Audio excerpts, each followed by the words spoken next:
ಗುರುಭ್ಯೋ ನಮಃ ಪರಮಗುರುಭ್ಯೋ ನಮಃ. ಶ್ರೀಮದಾನಂದತೀರ್ಥಭಗವತ್ಪಾದಾಚಾರ್ಯಗುರುಭ್ಯೋ ನಮಃ. ಆಪಾದಮೌಳಿಪರ್ಯಂతం ಗುರುಣಾಂ ಆಕೃತಿಂ ಸ್ಮರೇತ್. ತೇನ ವಿಘ್ನಾಃ ಪ್ರಣಶ್ಯಂತಿ ಸಿದ್ಧ್ಯಂತಿ ಚ ಮನೋರಥಾಃ. ತತ್ವಜ್ಞಾನ್ ಮುಕ್ತಿಭಾಜಃ ಸುಖಯಸಿ ಗುರೋ ಯೋಗ್ಯತಾ ತಾರತಮ್ಯಾತ್.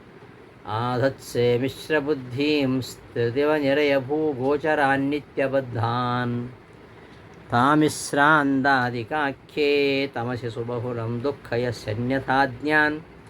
ವಿಷ್ಣೋರಾಜ್ಞಾವಿರಿತ್ಥಂ ಶ್ರುತಿಶತಮಿತಿಹಾಸಾದಿ ಚಾಕರ್ಣಯಾಮಃ.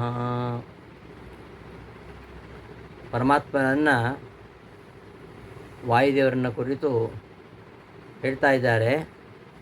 ನೀವು ಮೂರು ವಿಧವಾಗಿರತಕ್ಕಂತಹ ಜೀವರಿಗೆ ಮೂರು ವಿಧವಾಗಿರತಕ್ಕಂಥ ಫಲವನ್ನು ನೀಡ್ತಾ ಇದ್ದೀರಿ. ಹಿಂದಿನ ಶ್ಲೋಕಗಳಲ್ಲಿ ಮಧ್ವಾಚಾರ್ಯರನ್ನು ಸ್ತೋತ್ರ ಮಾಡಿದರು. ಸ್ತೋತ್ರ ಮಾಡಲಿಕ್ಕೆ ತಾವು ಅಶಕ್ತರು ಅಂತ ಹೇಳಿಕೊಂಡ್ರು. ಆಮೇಲೆ ಮುಂದೆ ಭಕ್ತಿಯನ್ನು ಜ್ಞಾನವನ್ನು ಕೊಡಬೇಕು ಅಂತ ಪ್ರಾರ್ಥನೆ ಮಾಡಿದರು. ಈ ಭಕ್ತಿಯಿಂದ ಏನು ಫಲ, ಭಕ್ತಿ ಇಲ್ಲದೇ ಇದ್ದರೆ ಗತಿ ಏನು, ಈ ವಿಚಾರವನ್ನು ಮುಂದಿನ ಪದ್ಯಗಳಲ್ಲಿ ಹೇಳ್ತಾ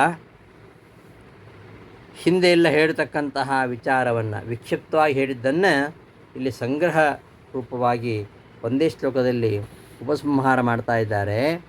ತ್ರಿವಿಧ ಜೀವಿಗಳಿಗೂ ಯಥಾಕ್ರಮವಾಗಿ ಪರಮಾತ್ಮ ಹಾಗೂ ವಾಯುದೇವರು ಯಥಾಕ್ರಮವಾಗಿ ಅವರವರ ಯೋಗ್ಯತಾನುಸಾರವಾಗಿ ಕೆಲವರಿಗೆ ಮೋಕ್ಷವನ್ನು, ಕೆಲವರಿಗೆ ಸ್ವರ್ಗ ನರಕಗಳನ್ನು, ಕೆಲವರಿಗೆ ಅಂಧಂತಮಸ್ಸನ್ನು ಕೊಡುವವರಾಗಿದ್ದಾರೆ ಎಂಬ ವಿಚಾರವನ್ನು ಈ ಒಂದು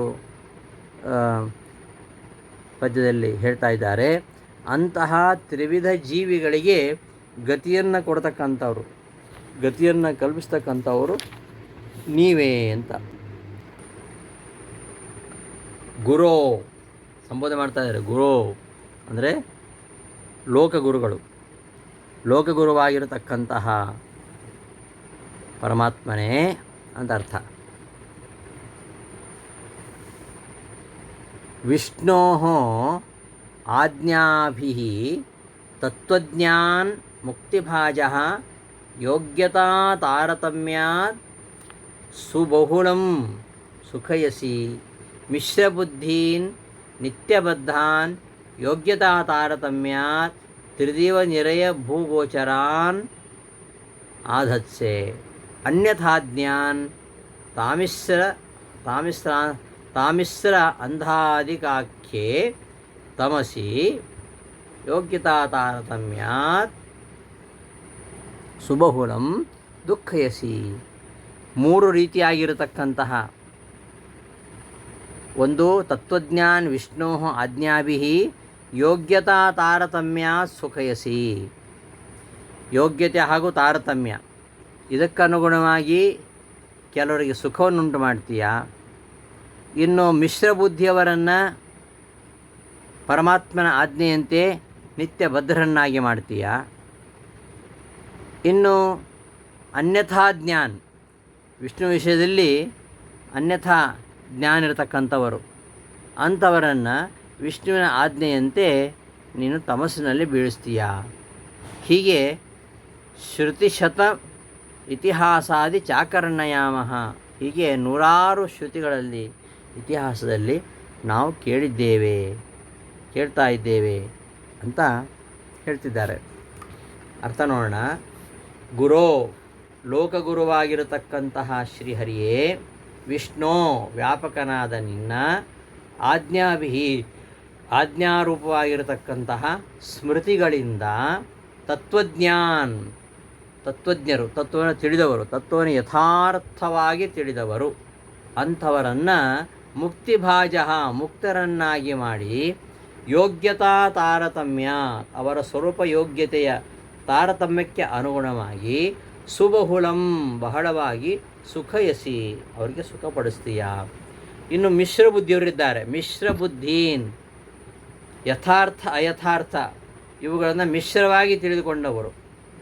ಅಂತಹ ನಿತ್ಯಬದ್ಧಾನ್ ನಿತ್ಯ ಸಂಸಾರಿಗಳನ್ನು ಯೋಗ್ಯತಾ ತಾರತಮ್ಯಾನುಸಾರವಾಗಿ ತ್ರಿದಿವ ನಿರಯ ಭೂಗೋಚರಾಂ. ತ್ರಿದಿವ ಅಂದರೆ ಸ್ವರ್ಗ, ನಿರಯ ಅಂದರೆ ನರಕ, ಭೂ ಅಂದರೆ ಭೂಮಿ. ಇವುಗಳಲ್ಲಿ ನೀನೇನು ಮಾಡ್ತೀಯ? ಸುತ್ತಾಡುವ ಹಾಗೆ ಮಾಡ್ತೀಯ. ಸ್ವರ್ಗ ನರಕ ಭೂಲೋಕಗಳಲ್ಲಿ ಸುತ್ತುವ ಹಾಗೆ ಆದತ್ಸೆ ಮಾಡುತ್ತೀಯ. ಅನ್ಯಥಾ ಜ್ಞಾನ್ ಅಯಥಾರ್ಥವಾಗಿ ತಿಳಿದವರನ್ನು ತಾಮಿಶ್ರಾಂಧಾಧಿಕಾಖ್ಯೆ, ತಾಮಿಶ್ರವೆಂಬ ಅಂಧಾಧಿಕ, ಅಂಧ ಎಂಬ ಪದವೇ ಆದಿಯಾಗಿ ಉಳ್ಳಂತಹ ಅಂಧನ್ ತಮಸ್ಸು, ಆಖ್ಯೆ ತಮಸ್ಸೆ, ಅಂತಹ ಅಂಧನ್ ತಮಸ್ಸಿನಲ್ಲಿ ಯೋಗ್ಯತಾ ತಾರತಮ್ಯ, ಅವರವರ ಯೋಗ್ಯತಾ ತಾರತಮ್ಯಾನುಸಾರವಾಗಿ ಸುಬಹುಳಂ ಬಹಳವಾಗಿ ದುಃಖಯಸಿ ನೀನು ದುಃಖಪಡಿಸ್ತೀಯ. ಇದು ಪ್ರಸಿದ್ಧ. ಇತ್ತಂ ಹೀಗೆ ಶ್ರುತಿಶತಂ ನೂರಾರು ಶ್ರುತಿವಾಕ್ಯಗಳನ್ನು ಇತಿಹಾಸಾದಿಚ ಭಾರತಾದಿ ವಚನಗಳನ್ನು ಆಕರ್ಣಯಾಮಃ ನಾವು ಕೇಳ್ತಾ ಇದ್ದೇವೆ. ಇದನ್ನು ಅನೇಕ ಶ್ರುತಿಗಳು ಹೇಳ್ತಾ ಇವೆ, ಇತಿಹಾಸ ಹೇಳ್ತಾ ಇವೆ. ಆದ್ದರಿಂದ ಲೋಕಗುರುವಾಗಿರತಕ್ಕಂತಹ ಹೇ ಪರಮಾತ್ಮನೇ, ನಿನ್ನ ಆಜ್ಞೆ, ಶ್ರುತಿಸ್ಮೃತಿ ಹರೇರಾಜ್ಞೆ ಅಂತ ಹೇಳ್ತಾರಲ್ಲ, ನಿನ್ನ ಆಜ್ಞಾನುಸಾರವಾಗಿ ಯಾರು ಸ್ಮೃತಿಗಳನ್ನು ಸ್ಮೃತಿಗಳಿಂದ ನಿನ್ನ ಬಗ್ಗೆ ಯಥಾರ್ಥ ಜ್ಞಾನವನ್ನು ಯಾರು ಪಡಿತಾರೋ ಅವರಿಗೆ ಅಪರೋಕ್ಷವನ್ನು ಇತ್ತು ಮುಕ್ತರನ್ನಾಗಿ ಮಾಡಿ ಅವರನ್ನು ಅವರವರ ಸ್ವರೂಪಯೋಗ್ಯತಾ ತಾರತಮ್ಯಾನುಸಾರವಾಗಿ ಮುಕ್ತಿಯಲ್ಲಿ ಅವರಿಗೆ ಸುಖವನ್ನು ಉಣಿಸ್ತೀಯ. ಇನ್ನು ಕೆಲವರು ನಿನ್ನ ಬಗ್ಗೆ ಕೆಲವು ಅಂಶದಲ್ಲಿ ಯಥಾರ್ಥವಾಗಿ ತಿಳಿದವರು, ಕೆಲವು ಅಂಶದಲ್ಲಿ ಅಯಥಾರ್ಥವಾಗಿ ತಿಳಿದವರು, ಹೀಗೆ ಮಿಶ್ರ ಜನ ಇದ್ದಾರೆ. ಅಂತಹ ನಿತ್ಯ ಸಂಸಾರಿ ಜೀವರನ್ನು ನೀನು ಏನು ಮಾಡ್ತೀಯ? ಅವರಿಗೆ ಸುಖ ದುಃಖಗಳನ್ನು ಉಣಿಸ್ತಾ ಸ್ವರ್ಗ ನರಕ ಭೂಮಿಗಳಲ್ಲಿ ಸುತ್ತು ಹಾಗೆ ಮಾಡ್ತಾ ಇರ್ತೀಯ. ಇನ್ನು ನಿನ್ನ ಬಗ್ಗೆ ಕೆಲವರು ಅಯಥಾರ್ಥವಾಗಿಯೇ ತಿಳ್ಕೊಂಡಿದ್ದಾರೆ, ಅವರವರ ಸ್ವರೂಪ ಯೋಗ್ಯತಾನುಸಾರವಾಗಿ ಅವರನ್ನು ಅಂಧನ್ ತಮಸ್ಸಿಗೆ ಹಾಕಿ ಅಲ್ಲಿ ದುಃಖಪಡಿಸ್ತೀಯ. ಇದು ಪ್ರಸಿದ್ಧವಾಗಿರತಕ್ಕಂಥ ಅರ್ಥ. ಹೀಗೆ ನೂರಾರು ಶ್ರುತಿವಾಕ್ಯಗಳನ್ನು, ಮಹಾಭಾರತಾದಿ ವಾಕ್ಯಗಳನ್ನು ನಾವು ಗಮನಿಸಿದಾಗ ಮುಖ್ಯ ಪ್ರಾಣದೇವರು ಪರಮಾತ್ಮನ ಆಜ್ಞಾನುಸಾರವಾಗಿ ಹೇಗೆ ತ್ರಿವಿಧ ಜೀವರನ್ನು ತ್ರಿವಿಧ ಫಲಗಳಿಗೆ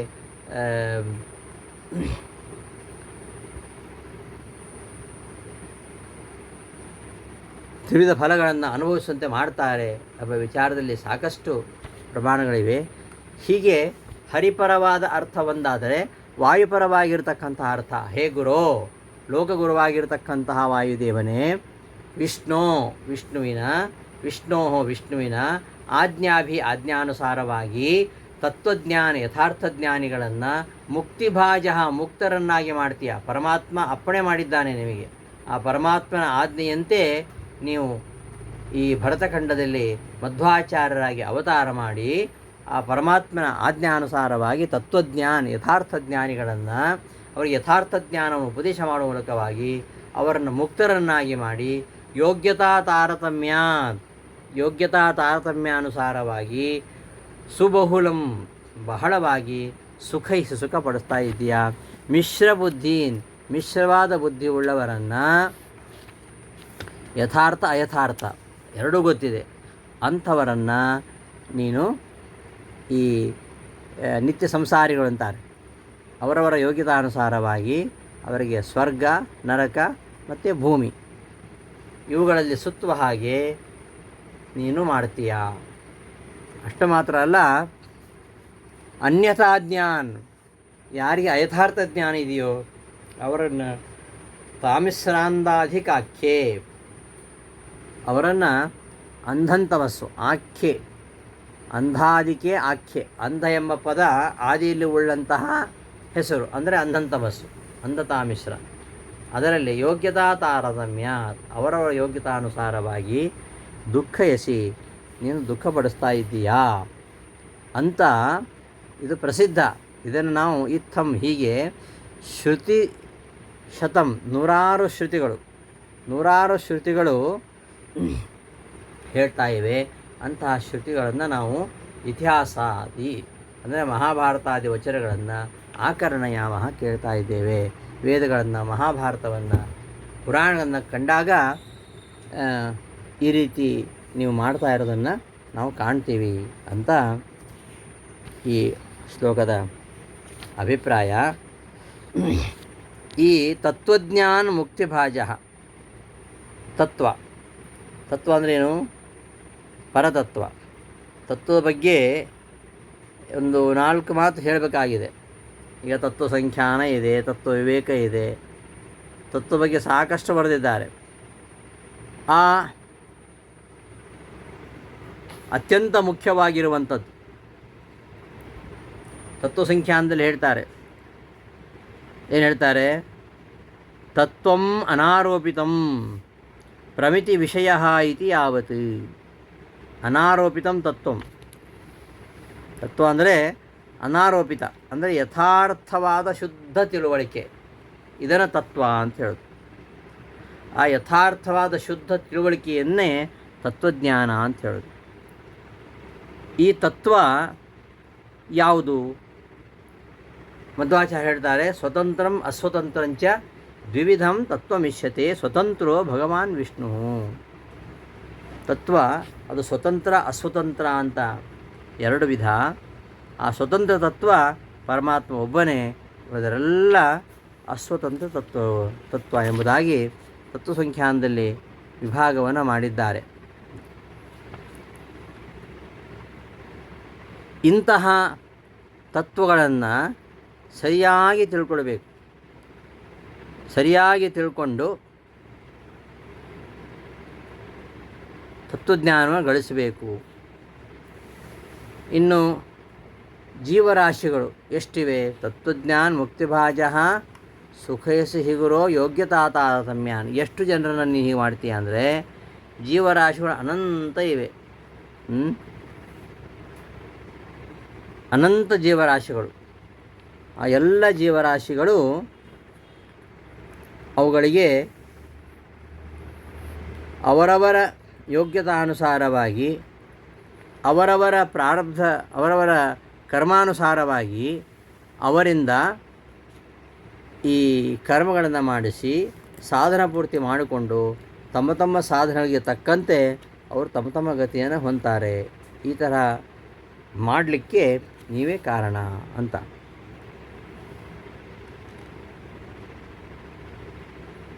ಈ 3 ರೀತಿಯಾಗಿರತಕ್ಕಂತಹ ಜನ, ಒಂದು ತತ್ವಜ್ಞಾನ ಮುಕ್ತಿಭಾಜ ಸುಖಯಸಿ, ತತ್ವಜ್ಞಾನಿಗಳು, ಅವರು ಮೋಕ್ಷಕ್ಕೆ ಹೋಗ್ತಾರೆ. ಇನ್ನು ಯಥಾರ್ಥ ಜ್ಞಾನ, ಅಯಥಾರ್ಥ ಜ್ಞಾನ, ಸ್ವಲ್ಪ ಪರಮಾತ್ಮ ವಿಷಯದ ಬಗ್ಗೆ ಸ್ವಲ್ಪ ತಿಳ್ಕೊಂಡಿದ್ದು ಸರಿ ಇದೆ, ಸ್ವಲ್ಪ ಸರಿ ಇಲ್ಲ ಅಂತಹ ಮಿಶ್ರು ಅವರು ಸ್ವರ್ಗ ನರಕ ಭೂಲೋಕಗಳಲ್ಲಿ ಸುತ್ತುವಂತೆ ಮಾಡ್ತೀಯಾ ಅಂತ ಆ 3 ರೀತಿಯಾಗಿರತಕ್ಕಂತಹ ಜೀವರು. ಇನ್ನು ಯಾರು ಪರಮಾತ್ಮನ ದ್ವೇಷ ಮಾಡ್ತಾರೆ, ಯಾರು ಅಯಥಾರ್ಥವನ್ನು ತಿಳ್ಕೊಂಡಿದ್ದಾರೆ ಅವರಿಗೆ ಅಂತಂತವಸು. ಹೀಗೆ ಜೀವರು 3 ರೀತಿಯಾಗಿ ಇದ್ದಾರೆ. 3 ರೀತಿಯಾದ ಜೀವರು.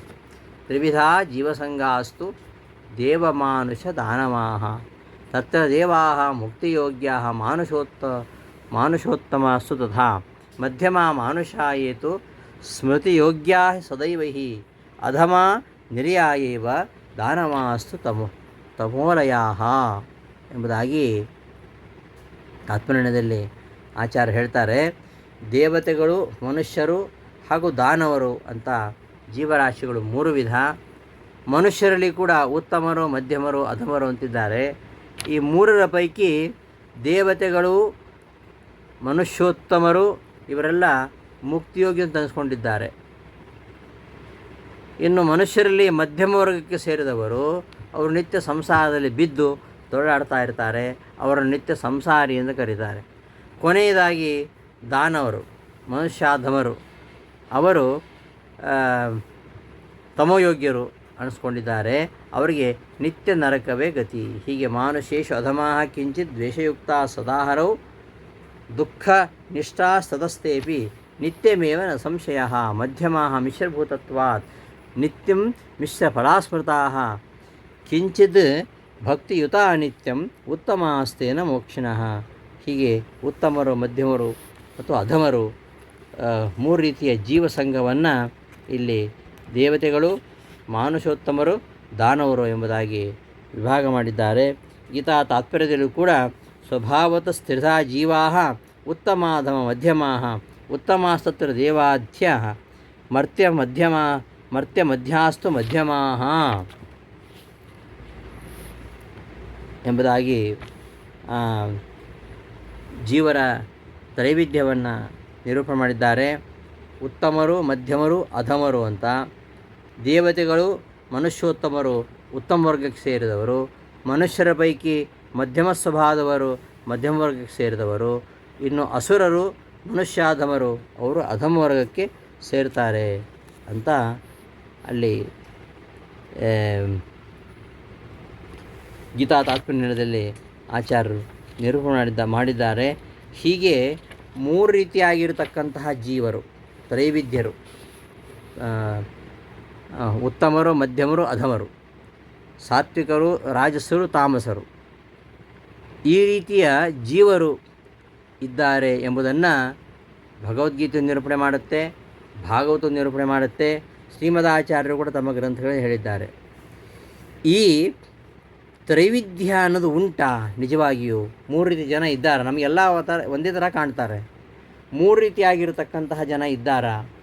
ಕೆಲವರು ತತ್ವಜ್ಞಾನ ಗಳಿಸಿ ಮೋಕ್ಷಕ್ಕೆ ಹೋಗತಕ್ಕಂಥವರು, ಕೆಲವರು ಸರಿಯಾದ ಯಥಾರ್ಥ ಜ್ಞಾನವನ್ನು ಗಳಿಸದೆ ಅಯಥಾರ್ಥ ಜ್ಞಾನವನ್ನು ಬಿಡದೆ ನಿತ್ಯ ಸಂಸಾರಿಗಳಾಗಿ ಈ ಸ್ವರ್ಗ ನರಕ ಭೂಲೋಕದಲ್ಲಿ ಸುತ್ತಾ ಇರತಕ್ಕಂಥವರು, ಇನ್ನು ಕೆಲವರು ಅಂಧಂತಮಸ್ಸಿನಲ್ಲಿ ತೊಡಾಡ್ತಕ್ಕಂಥವರು.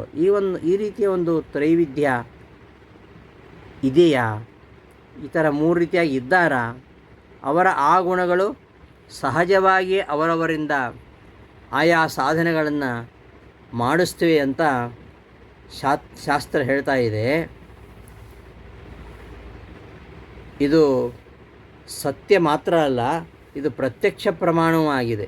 ಪ್ರತ್ಯಕ್ಷ ಪ್ರಮಾಣದಿಂದ ಸಿದ್ಧವಾಗಿದೆ. ತ್ರಿವಿಧವಾಗಿರತಕ್ಕಂತಹ ಜೀವರು ಇದ್ದಾರೆ ಎಂಬುದಕ್ಕೆ ನಮಗೆ ಬರೀ ಶಾಸ್ತ್ರ ಮಾತ್ರ ಅಲ್ಲ, ನಮಗೆ ಈ ಪ್ರತ್ಯಕ್ಷವಾಗಿಯೂ ಕೂಡ ನಾವು ತಿಳ್ಕೊಳ್ಳಿಕ್ಕಾಗತ್ತೆ. ಅಪಶ್ಯತ್ ತ್ರಿವಿಧಾನ್ ಬ್ರಹ್ಮ ಸಾಕ್ಷಾದೇವ ಚತುರ್ಮುಖ ಬ್ರಹ್ಮ ಸಾಕ್ಷಾತ್ ಕಣ್ಣಾರೆ ನೋಡಿದಂತೆ ಮೂರು ರೀತಿಯಾಗಿರ್ತಕ್ಕಂತಹ ಜನರನ್ನು ಕಣ್ಣಾರೆ ನೋಡಿದ ಅಂತ ಬ್ರಹ್ಮಸೂತ್ರದಲ್ಲಿ ನಿರೂಪಣೆ ಮಾಡ್ತಾರೆ. ಹೀಗೆ ಈ ಮೂರು ರೀತಿಯ ಜೀವರು ತಮ್ಮ ಮೂರು ರೀತಿಯ ಗುಣಗಳು, ಅವುಗಳಿಗೆ ಅನುಗುಣವಾಗಿ ಅವರವರು ಆಯಾ ಗತಿಯನ್ನು ಹೊಂತಾರೆ. ಅಸುರೇಣ ಇವ ಸ್ವಭಾವೇನ ಕರ್ಮಣ ಜ್ಞಾನೇನ ವಿಪರೀತೇನ ತಮೋಯಾಂತಿ ವಿನಿಶ್ಚಯಾತ್ ಎಂಬುದಾಗಿ ಸ್ಕಾಂದಪುರಾಣದಲ್ಲಿ ಹೇಳಿದ ಹಾಗೆ ಆಸುರಿ ಸ್ವಭಾವದ ಅಸುರರು ಅವರು ಆ ಆಸುರಿ ಸ್ವಭಾವದ ಬಲದಿಂದಲೇ ಅವರು ವಿಪರೀತ ಜ್ಞಾನದಿಂದ ವೇದ ನಿಷಿದ್ಧವಾಗಿರತಕ್ಕಂಥ ಕರ್ಮಗಳನ್ನೇ ಮಾಡ್ತಾ ಅವರು ತಪ್ಪದೆ ಅಂಧತಮಸ್ಸಿಗೆ ಹೋಗ್ತಾರೆ.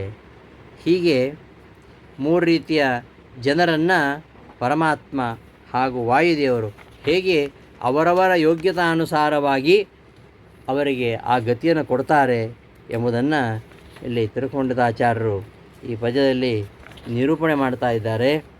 ಇಂತಹ ಮೂರು ರೀತಿಯ ಜನರಿಗೆ ಮೂರು ರೀತಿಯ ಇದನ್ನು ಕೊಡ್ತಕ್ಕಂತಹ ಗತಿಯನ್ನು ಕೊಡ್ತಕ್ಕಂತಹ ನಿಮ್ಮ ಬಗ್ಗೆ ನೂರಾರು ಶ್ರುತಿವಾಕ್ಯಗಳಿವೆ. ಸಾಕಷ್ಟು ನಾವು ಪ್ರಮಾಣಗಳನ್ನು ನೋಡಿದ್ದೇವೆ ಎಂಬುದನ್ನು ತಿರುಪಂಡಿತಾಚಾರ್ಯರು ಹೇಳಬೇಕಾದ್ರೆ ಅವರು ಅಷ್ಟು ಅಧ್ಯಯನ ಮಾಡಿದ್ದಾರೆ. ತಿರುಪಂಡಿತಾಚಾರ್ಯರು ಶ್ರುತಿಶತಮಿತಿಹಾಸಾದಿ ಚಾಕರ್ಣಯಾಮ, ನೂರಾರು ಶ್ರುತಿವಾಕ್ಯಗಳು, ಭಾರತಾದಿ ವಚನಗಳನ್ನು ನಾವು ಕಾಣ್ತಾ ಇದ್ದೇವೆ. ನೀವು ಈ ರೀತಿಯಾಗಿ ತ್ರಿವಿಧ ಜೀವರಿಗೆ ತ್ರಿವಿಧ ರೂಪವಾಗಿರತಕ್ಕಂತಹ ಗತಿಯನ್ನು ನೀವು ಕರುಣಿಸ್ತಕ್ಕಂಥವರು. ಪರಮಾತ್ಮ ಹಾಗೂ ವಾಯುದೇವರು ತ್ರಿವಿಧ ಜೀವರಿಗೆ ತ್ರಿವಿಧ ಫಲವನ್ನು ನೀಡ್ತಕ್ಕಂಥವರು. ಇದು ನೂರಾರು ಶ್ರುತಿಗಳಲ್ಲಿ, ನೂರಾರು ವೇದವಾಕ್ಯಗಳಲ್ಲಿ, ಮಹಾಭಾರತಾದಿಗಳಲ್ಲಿ ಇಂತಹ ಮಾತನ್ನು ಕೇಳಿದ್ದೇವೆ ಅಂತ ಹೇಳಿದರು. ಈ ವಿಚಾರವಾಗಿ ಯಾವ ವಿಚಾರ? ಹರಿವಾಯುಗಳು ತ್ರಿವಿಧ ಜೀವರಿಗೆ ತ್ರಿವಿಧವಾಗಿರತಕ್ಕಂತಹ ಫಲಗಳನ್ನು ಕೊಡತಕ್ಕಂಥವರು. ಇಲ್ಲಿ 3 ರೀತಿಯಾದ ಜೀವರು, ಅವರಿಗೆ 3 ರೀತಿಯಾಗಿರತಕ್ಕಂತಹ ಗತಿಯನ್ನು ಕಲ್ಪಿಸ್ತಾರೆ ಅಂತ ಈ ಜೀವರಾಶಿಗಳನ್ನು 3 ರೀತಿಯಲ್ಲಿ ಹೇಳಿದ್ದಾರೆ. ಒಟ್ಟು ಜೀವರಾಶಿ ಅನಂತ.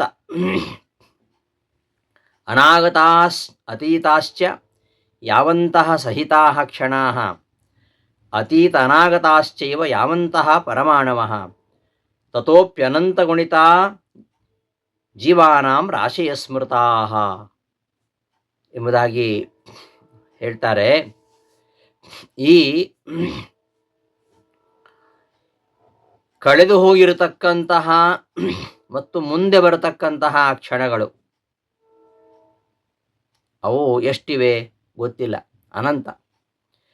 ಎಷ್ಟು ಕ್ಷಣಗಳನ್ನು ನಾವು ಕಳೆದಿದ್ದೇವೆ, ಎಷ್ಟು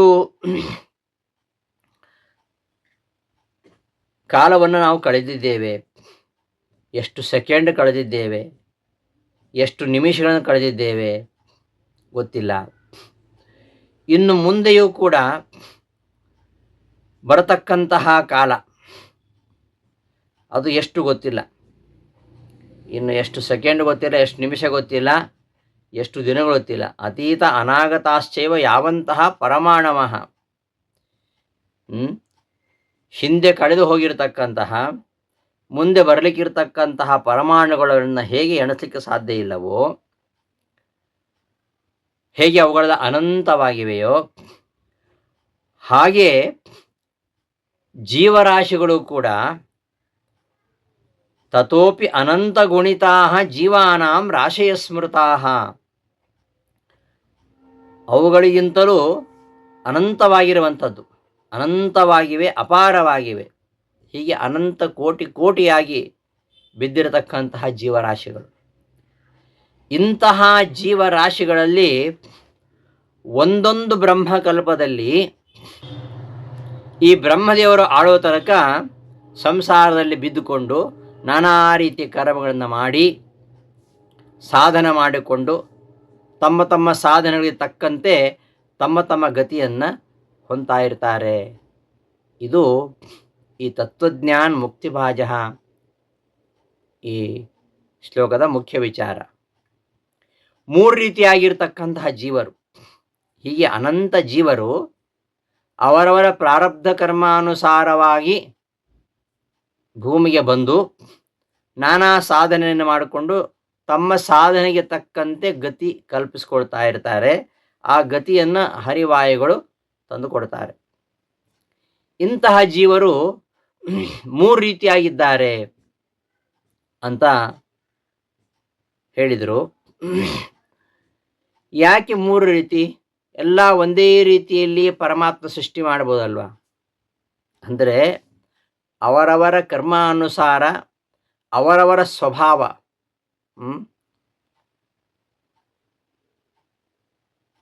ಅದಕ್ಕೆ ಅನುಸಾರವಾಗಿ ಅವರು 3 ಗುಂಪಿಗೆ ಸೇರಿದ್ದಾರೆ. ಇದನ್ನೇ ಜೀವತ್ರೈವಿಧ್ಯ ಅಂತ ಹೇಳಿದ್ದು. ಈ 3 ವಿಧವಾದ ಜೀವರ ಭೇದ ಇದು ಸ್ವಾಭಾವಿಕವಾಗಿರುವಂಥದ್ದು, ಅನಾದಿ ನಿತ್ಯವಾಗಿರುವಂಥದ್ದು, ಯಾರೂ ಮಾಡಿದ್ದಲ್ಲ. ಆದ್ದರಿಂದಲೇ ಇದನ್ನು ಹೋಗಲಾಡಿಸಲಿಕ್ಕೆ ಯಾರಿಗೂ ಸಾಧ್ಯ ಇಲ್ಲ, ವ್ಯತ್ಯಾಸ ಮಾಡಲಿಕ್ಕೂ ಸಾಧ್ಯ ಇಲ್ಲ. ಹೇಗೆ ಬೆಂಕಿ ಸುಡುವುದು ಸ್ವಾಭಾವಿಕವೋ ಹಾಗೆಯೇ ಬೆಂಕಿಗೆ ಸುಡುವ ಶಕ್ತಿ ಹೇಗೋ, ದ್ರವಗಳಿಗೆ ಹರಿಯುವ ಶಕ್ತಿ ಹೇಗೋ, ಬೇವಿನ ಗಿಡಕ್ಕೆ ಕಹಿ ಹೇಗೋ, ಹುಣಸೆಗೆ ಹುಳಿ ಹೇಗೆಯೋ ಹಾಗೆ ಇದು ಸ್ವಾಭಾವಿಕ ಸಹಜವಾದ ಗುಣ. ಈ 3 ವಿಧವಾದ ಜೀವರ ಗುಣಗಳು ಸಹಜ ಸ್ವಭಾವ. ಇದು ನಮ್ಮ ಸಿದ್ಧಾಂತದಲ್ಲಿ ಬಹಳ ರಹಸ್ಯವಾಗಿರತಕ್ಕಂತಹ ವಿಚಾರ. ಇದನ್ನು ಅರಿತುಕೊಳ್ಳದೆ ಕೆಲವರು ಭೇದವನ್ನು ಆಕ್ಷೇಪಿಸ್ತಕ್ಕಂಥವರು, ಈ ಜೀವ ತಾರತಮ್ಯವನ್ನು ಸಹಿಸದೇ ಇರತಕ್ಕಂಥವರು ಈ ಒಂದು ರಹಸ್ಯವನ್ನು ಅರ್ಥ ಮಾಡಿಕೊಳ್ಳದೆ ಅವರು ದೋಷಾರೋಪಣೆ ಮಾಡ್ತಾರೆ. ಪ್ರತಿಯೊಬ್ಬರೂ ಅವರವರ ಸ್ವಭಾವಕ್ಕೆ ಅನುಗುಣವಾಗಿಯೇ ಮಾಡ್ತಕ್ಕಂಥವರು, ಅದನ್ನು ತಿದ್ದಲಿಕ್ಕೆ ಯಾರಿಗೂ ಸಾಧ್ಯ ಇಲ್ಲ. ಈ ಜೀವರು ಈ ರೀತಿಯಾಗಿ 3 ರೀತಿಯಾಗಿದ್ದಾರೆ. ತ್ರಿವಿಧಾ ಜೀವಸಂಘ ಅಸ್ತು ದೇವ ಮಾನುಷ ದಾನವಾಹ ತತ್ರ ದೇವಾಹ ಮುಕ್ತಿಯೋಗ್ಯಾಹ ಮಾನುಷೇಷು ಉತ್ತಮಾಹ ತಥಾ ಮಧ್ಯಮಾಹ ಮಾನುಷಾಯೇತು ಶ್ರುತಿಯೋಗ್ಯಾ ಸದೈವ ಹಿ ಅಧಮಾ ನಿರಯಾಯೇವ ದಾನವಾಸ್ತು ತಮೋಲಯಾಹ ಎಂಬುದಾಗಿ ಶ್ರೀಮದಾಚಾರ್ಯರು ಮಹಾಭಾರತ ತಾತ್ಪರ್ಯ ನಿರ್ಣಯದ 1ನೇ ಅಧ್ಯಾಯದಲ್ಲಿ ನಿರೂಪಣೆ ಮಾಡ್ತಾರೆ. ದೇವತೆಗಳು, ಮನುಷ್ಯರು ಹಾಗೂ ದಾನವರು ಎಂಬುದಾಗಿ 3 ರೀತಿಯ ಜೀವರಾಶಿಗಳಿದ್ದಾರೆ. ಮನುಷ್ಯರಲ್ಲಿ ಕೂಡ ಉತ್ತಮರು, ಮಧ್ಯಮರು, ಅಧಮರು ಅಂತಿದ್ದಾರೆ. ಈ 3 ವಿಧವಾಗಿರತಕ್ಕಂತಹ ಜೀವರಲ್ಲಿ ದೇವತೆಗಳು ಮನುಷ್ಯೋತ್ತಮರು, ಅವರು ಮುಕ್ತಿಯೋಗ್ಯರು. ದೇವತೆಗಳು ಮತ್ತು ಮನುಷ್ಯೋತ್ತಮರು ಮುಕ್ತಿಯೋಗ್ಯರು. ಅವರು ಸ್ವಾಭಾವಿಕವಾಗಿ ಮುಕ್ತಿಗೆ ಬೇಕಾಗಿರತಕ್ಕಂತಹ ಸಾಧನವನ್ನು ಮಾಡಿಕೊಳ್ತಾ ಇರ್ತಾರೆ. ಮನುಷ್ಯರಲ್ಲಿ ಉತ್ತಮರು ಹಾಗೂ ದೇವತೆಗಳು.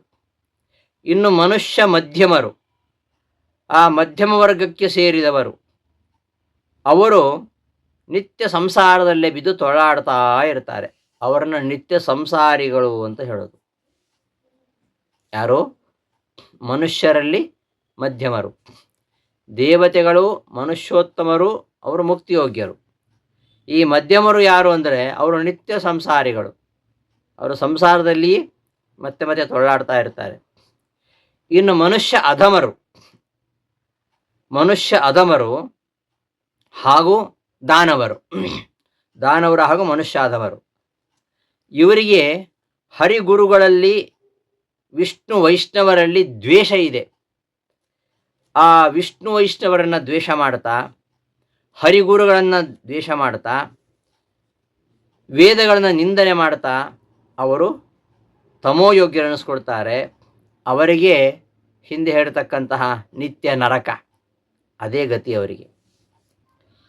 ಹೀಗೆ ಮನುಷ್ಯರಲ್ಲಿಯೇ ಉತ್ತಮ, ಅಧಮ, ಮಧ್ಯಮ ಅಂತ ತ್ರೈವಿಧ್ಯ ಇದೆ ಮನುಷ್ಯರಲ್ಲಿ.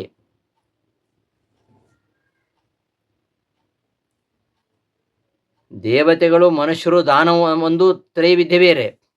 ಮನುಷ್ಯರಲ್ಲಿಯೇ ಉತ್ತಮರು, ಮಧ್ಯಮರು, ಅಧಮರು ಅಂತ ಅನ್ನೋದಕ್ಕೆ ಪ್ರಮಾಣ ಇದೆ. ಮಾನುಷೇಷು ಅಧಮಾಹ ಕಿಂಚಿತ್ ದ್ವೇಷಯುಕ್ತಾಹ ಸದಾ ಹರೌ ದುಃಖ ನಿಷ್ಠಾ ಸತಸ್ತೇಪಿ ನಿತ್ಯಮೇವ ನ ಸಂಶಯಃ ಮಧ್ಯಮಾಹ ಮಿಶ್ರಭೂತತ್ವಾತ್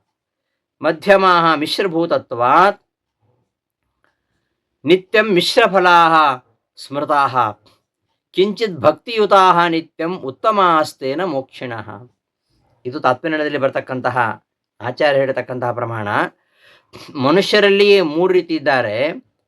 ಮನುಷ್ಯರಲ್ಲಿ ಅಧಮರಾದವರು ಯಾವಾಗಲೂ ಶ್ರೀಹರಿಯಲ್ಲಿ ದ್ವೇಷ ಸಾಧಿಸ್ತಾರೆ.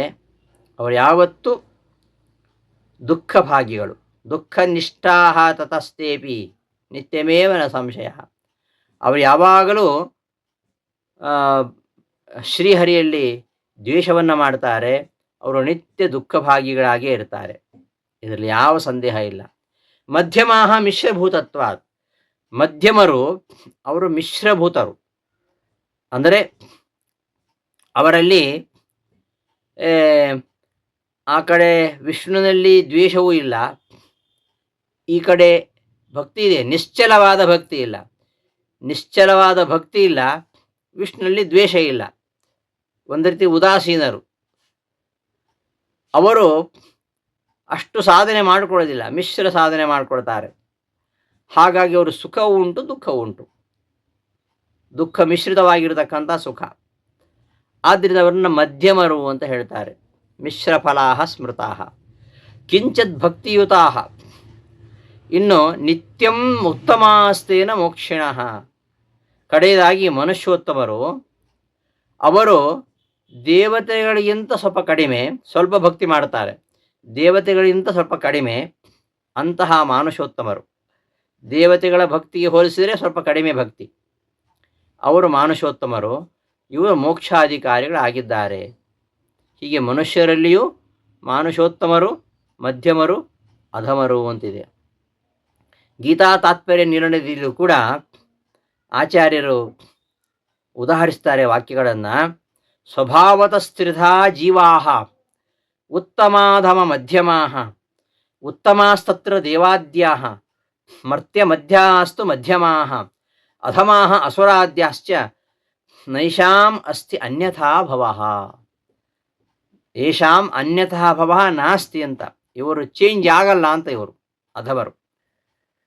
ಜೀವರು ಸ್ವಭಾವದಿಂದಲೇ ಉತ್ತಮರು, ಮಧ್ಯಮರು, ಅಧಮರು ಎಂಬುದಾಗಿ 3 ವಿಧರಾಗಿದ್ದಾರೆ ಎಂಬುದನ್ನು ಪ್ರಕಾಶ ಸಂಹಿತಾ ವಾಕ್ಯಗಳನ್ನು ಉದಾಹರಿಸಿ ಗೀತಾ ತಾತ್ಪರ್ಯದಲ್ಲಿ ಆಚಾರ್ಯ ಹೇಳ್ತಾರೆ. ಈ ದೇವತೆಗಳು ಹಾಗೂ ಮನುಷ್ಯೋತ್ತಮರು ಉತ್ತಮ ವರ್ಗಕ್ಕೆ ಸೇರಿದವರು, ಮನುಷ್ಯರ ಪೈಕಿ ಮಧ್ಯಮ ಸ್ವಭಾವದವರು ಮಧ್ಯಮ ವರ್ಗಕ್ಕೆ ಸೇರಿದವರು, ಅಸುರರು ಹಾಗೂ ಮನುಷ್ಯಾಧಮರು ಇವರೆಲ್ಲ ಅಧಮ ವರ್ಗಕ್ಕೆ ಸೇರಿದವರು. ಇವರ ಈ ಗುಣಗಳು ಸ್ವಭಾವಜನ್ಯವಾದ್ದರಿಂದ ಇವು ಏನಾದರೂ ಅನ್ಯಥಾ ವ್ಯತ್ಯಾಸ ಆಗುವುದೇ ಇಲ್ಲ. ಯಾವತ್ತೂ ಅಧಮ ಉತ್ತಮನಾಗುವುದಿಲ್ಲ.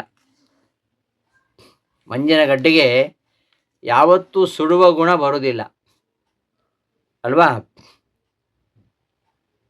ಬೇವಿನ ಸಸ್ಯ ಯಾವತ್ತೂ ಅದು ಸಿಹಿ ಆಗಲ್ಲ. ಸಕ್ಕರೆ ತುಂಬಿದ ಪಾತಿಯಲ್ಲಿ ಅದನ್ನು ಬೆಳೆಸಿದರೂ ಕೂಡ ಅದರ ಕಹಿಗುಣ ಅದು ಹೋಗುವುದೇ ಇಲ್ಲ. ನೀರನ್ನು ಎಷ್ಟು ಕಾಯಿಸಿದರೂ ಕೂಡ ಅದು ಮತ್ತೆ ತಣಿಯುವುದೇ. ಯಾಕೆಂದರೆ ಶೀತಸ್ಪರ್ಶವತ್ಯ ಆಪಹ, ತಣ್ಣಗಿರುವುದೇ ನೀರಿನ ಸ್ವಭಾವ. ಹೀಗೆ ಆ ಸ್ವಭಾವ ದುರತಿಕ್ರಮ, ಸ್ವಭಾವವನ್ನು ಬದಲಾಯಿಸಲಿಕ್ಕೆ ಆಗೋದಿಲ್ಲ. ಈ ವಿಚಾರವನ್ನು ನಾನು ಗೀತಾವಿವೃತ್ತಿ ಉಪನ್ಯಾಸದಲ್ಲಿ ಒಂದು ದಿನ ಹೇಳಿದ್ದೆ. ಗೀತಾವಿವೃತ್ತಿಯಲ್ಲಿ ಕೂಡ ಈ ವಿಚಾರ ಬರ್ತದೆ. ಹೀಗೆ ಜೀವರ ಹುಟ್ಟು ಗುಣಗಳು ಅವುಗಳು ಬದಲಾಗುವುದಿಲ್ಲ. ಉತ್ತಮಾಹ ಮುಕ್ತಿಯೋಗ್ಯಾಸ್ತು ಸೃತಿಯೋಗ್ಯಾಸ್ತು ಮಧ್ಯಮಾಹ ಅಪರೇ ಅಂಧತಮೋ ಯೋಗ್ಯಾಹ ಪ್ರಾಪ್ತಿ ಸಾಧನ ಪೂರ್ತಿತಃ. 3 ವರ್ಗದವರು ತಮ್ಮ ತಮ್ಮ ಸಾಧನಗಳನ್ನು ಪೂರ್ತಿ ಮಾಡಿಕೊಂಡು ತಮ್ಮ ತಮ್ಮ ಸಾಧನಕ್ಕೆ ಗತಿಯನ್ನು ಹೊಂತಾರೆ. ಉತ್ತಮರು ಹರಿಭಕ್ತಿಯಾದಿಗಳನ್ನು ಮಾಡಿ ಮುಕ್ತಿಗೆ ಅರ್ಹತೆಯನ್ನು ಪಡೀತಾರೆ. ಮಧ್ಯಮರು ಹರಿಭಕ್ತಿ ಮಾಡಿದರೂ ಕೂಡ ಅದು ಸ್ಥಿರವಾಗಿ ಇರುವುದಿಲ್ಲ ಅವರಿಗೆ. ಕೆಲವೊಮ್ಮೆ ಹರಿಯಲ್ಲಿ ಭಕ್ತಿ ಜಾಸ್ತಿ ಆಗುತ್ತೆ, ಕೆಲವೊಮ್ಮೆ ಹರಿಯನ್ನು ಬಿಟ್ಟು ಬಿಡ್ತಾರೆ, ಹರನನ್ನು ಹಿಡ್ಕೊಳ್ತಾರೆ. ಹೀಗೆ ರುದ್ರಾದಿಗಳಲ್ಲಿ ಅವರು ಭಕ್ತಿ ಮಾಡ್ತಾರೆ, ಆದರೆ ಹರಿದ್ವೇಷವನ್ನೇನು ಮಾಡುವುದಿಲ್ಲ. ಆದ್ದರಿಂದ ಅವರು ನಿರಂತರವಾಗಿ ಸುಖ ದುಃಖಗಳನ್ನು ಅನುಭವಿಸ್ತಾ ಸಂಸಾರಿಗಳಾಗಿ ಇರ್ತಾರೆ. ಇನ್ನು ಅಧಮರಾದವರು ಹರಿದ್ವೇಷಾದಿಗಳನ್ನು ಸಾಧನೆ ಮಾಡಿ ಅದು ಪರಿಪಕ್ವವಾದ ಮೇಲೆ ಅವರು ಅಂಧಂತಮಸ್ಸಿಗೆ ಹೋಗ್ತಾರೆ ಎಂಬ ವಿಚಾರವನ್ನು ಹೀಗೆ ಅನೇಕ ಕಡೆಗಳಲ್ಲಿ ಇರುವುದನ್ನು ಶ್ರೀಮದಾಚಾರ್ಯರು ತಾತ್ಪರ್ಯದಲ್ಲಿ ಸ್ಪಷ್ಟಪಡಿಸ್ತಾರೆ.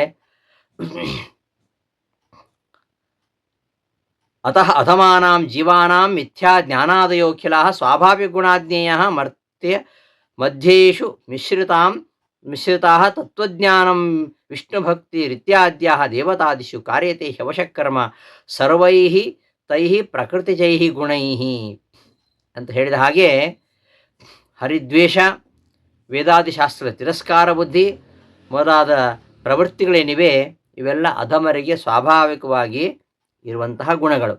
ಹಾಗೆಯೇ ಮನುಷ್ಯರಲ್ಲಿ ಮಧ್ಯಮ ವರ್ಗಕ್ಕೆ ಸೇರಿದವರಿಗೆ ಅವರಿಗೆ ಮಿಶ್ರಿತವಾಗಿರ್ತಕ್ಕಂತಹ ಗುಣಗಳು ಈ ಪ್ರಕೃತಿಜನ್ಯವಾಗಿ ಅಭಿವ್ಯಕ್ತವಾಗ್ತವೆ. ಹಾಗೆ ಉತ್ತಮ ಜೀವರಲ್ಲಿ ತತ್ವಜ್ಞಾನ, ಹರಿಭಕ್ತಿ ಮೊದಲಾದ ಗುಣಗಳು ಅವರಲ್ಲಿ ತಾವೇ ಪ್ರಕಟವಾಗಿ ಕಾಣಿಸ್ಕೊಳ್ತೇವೆ.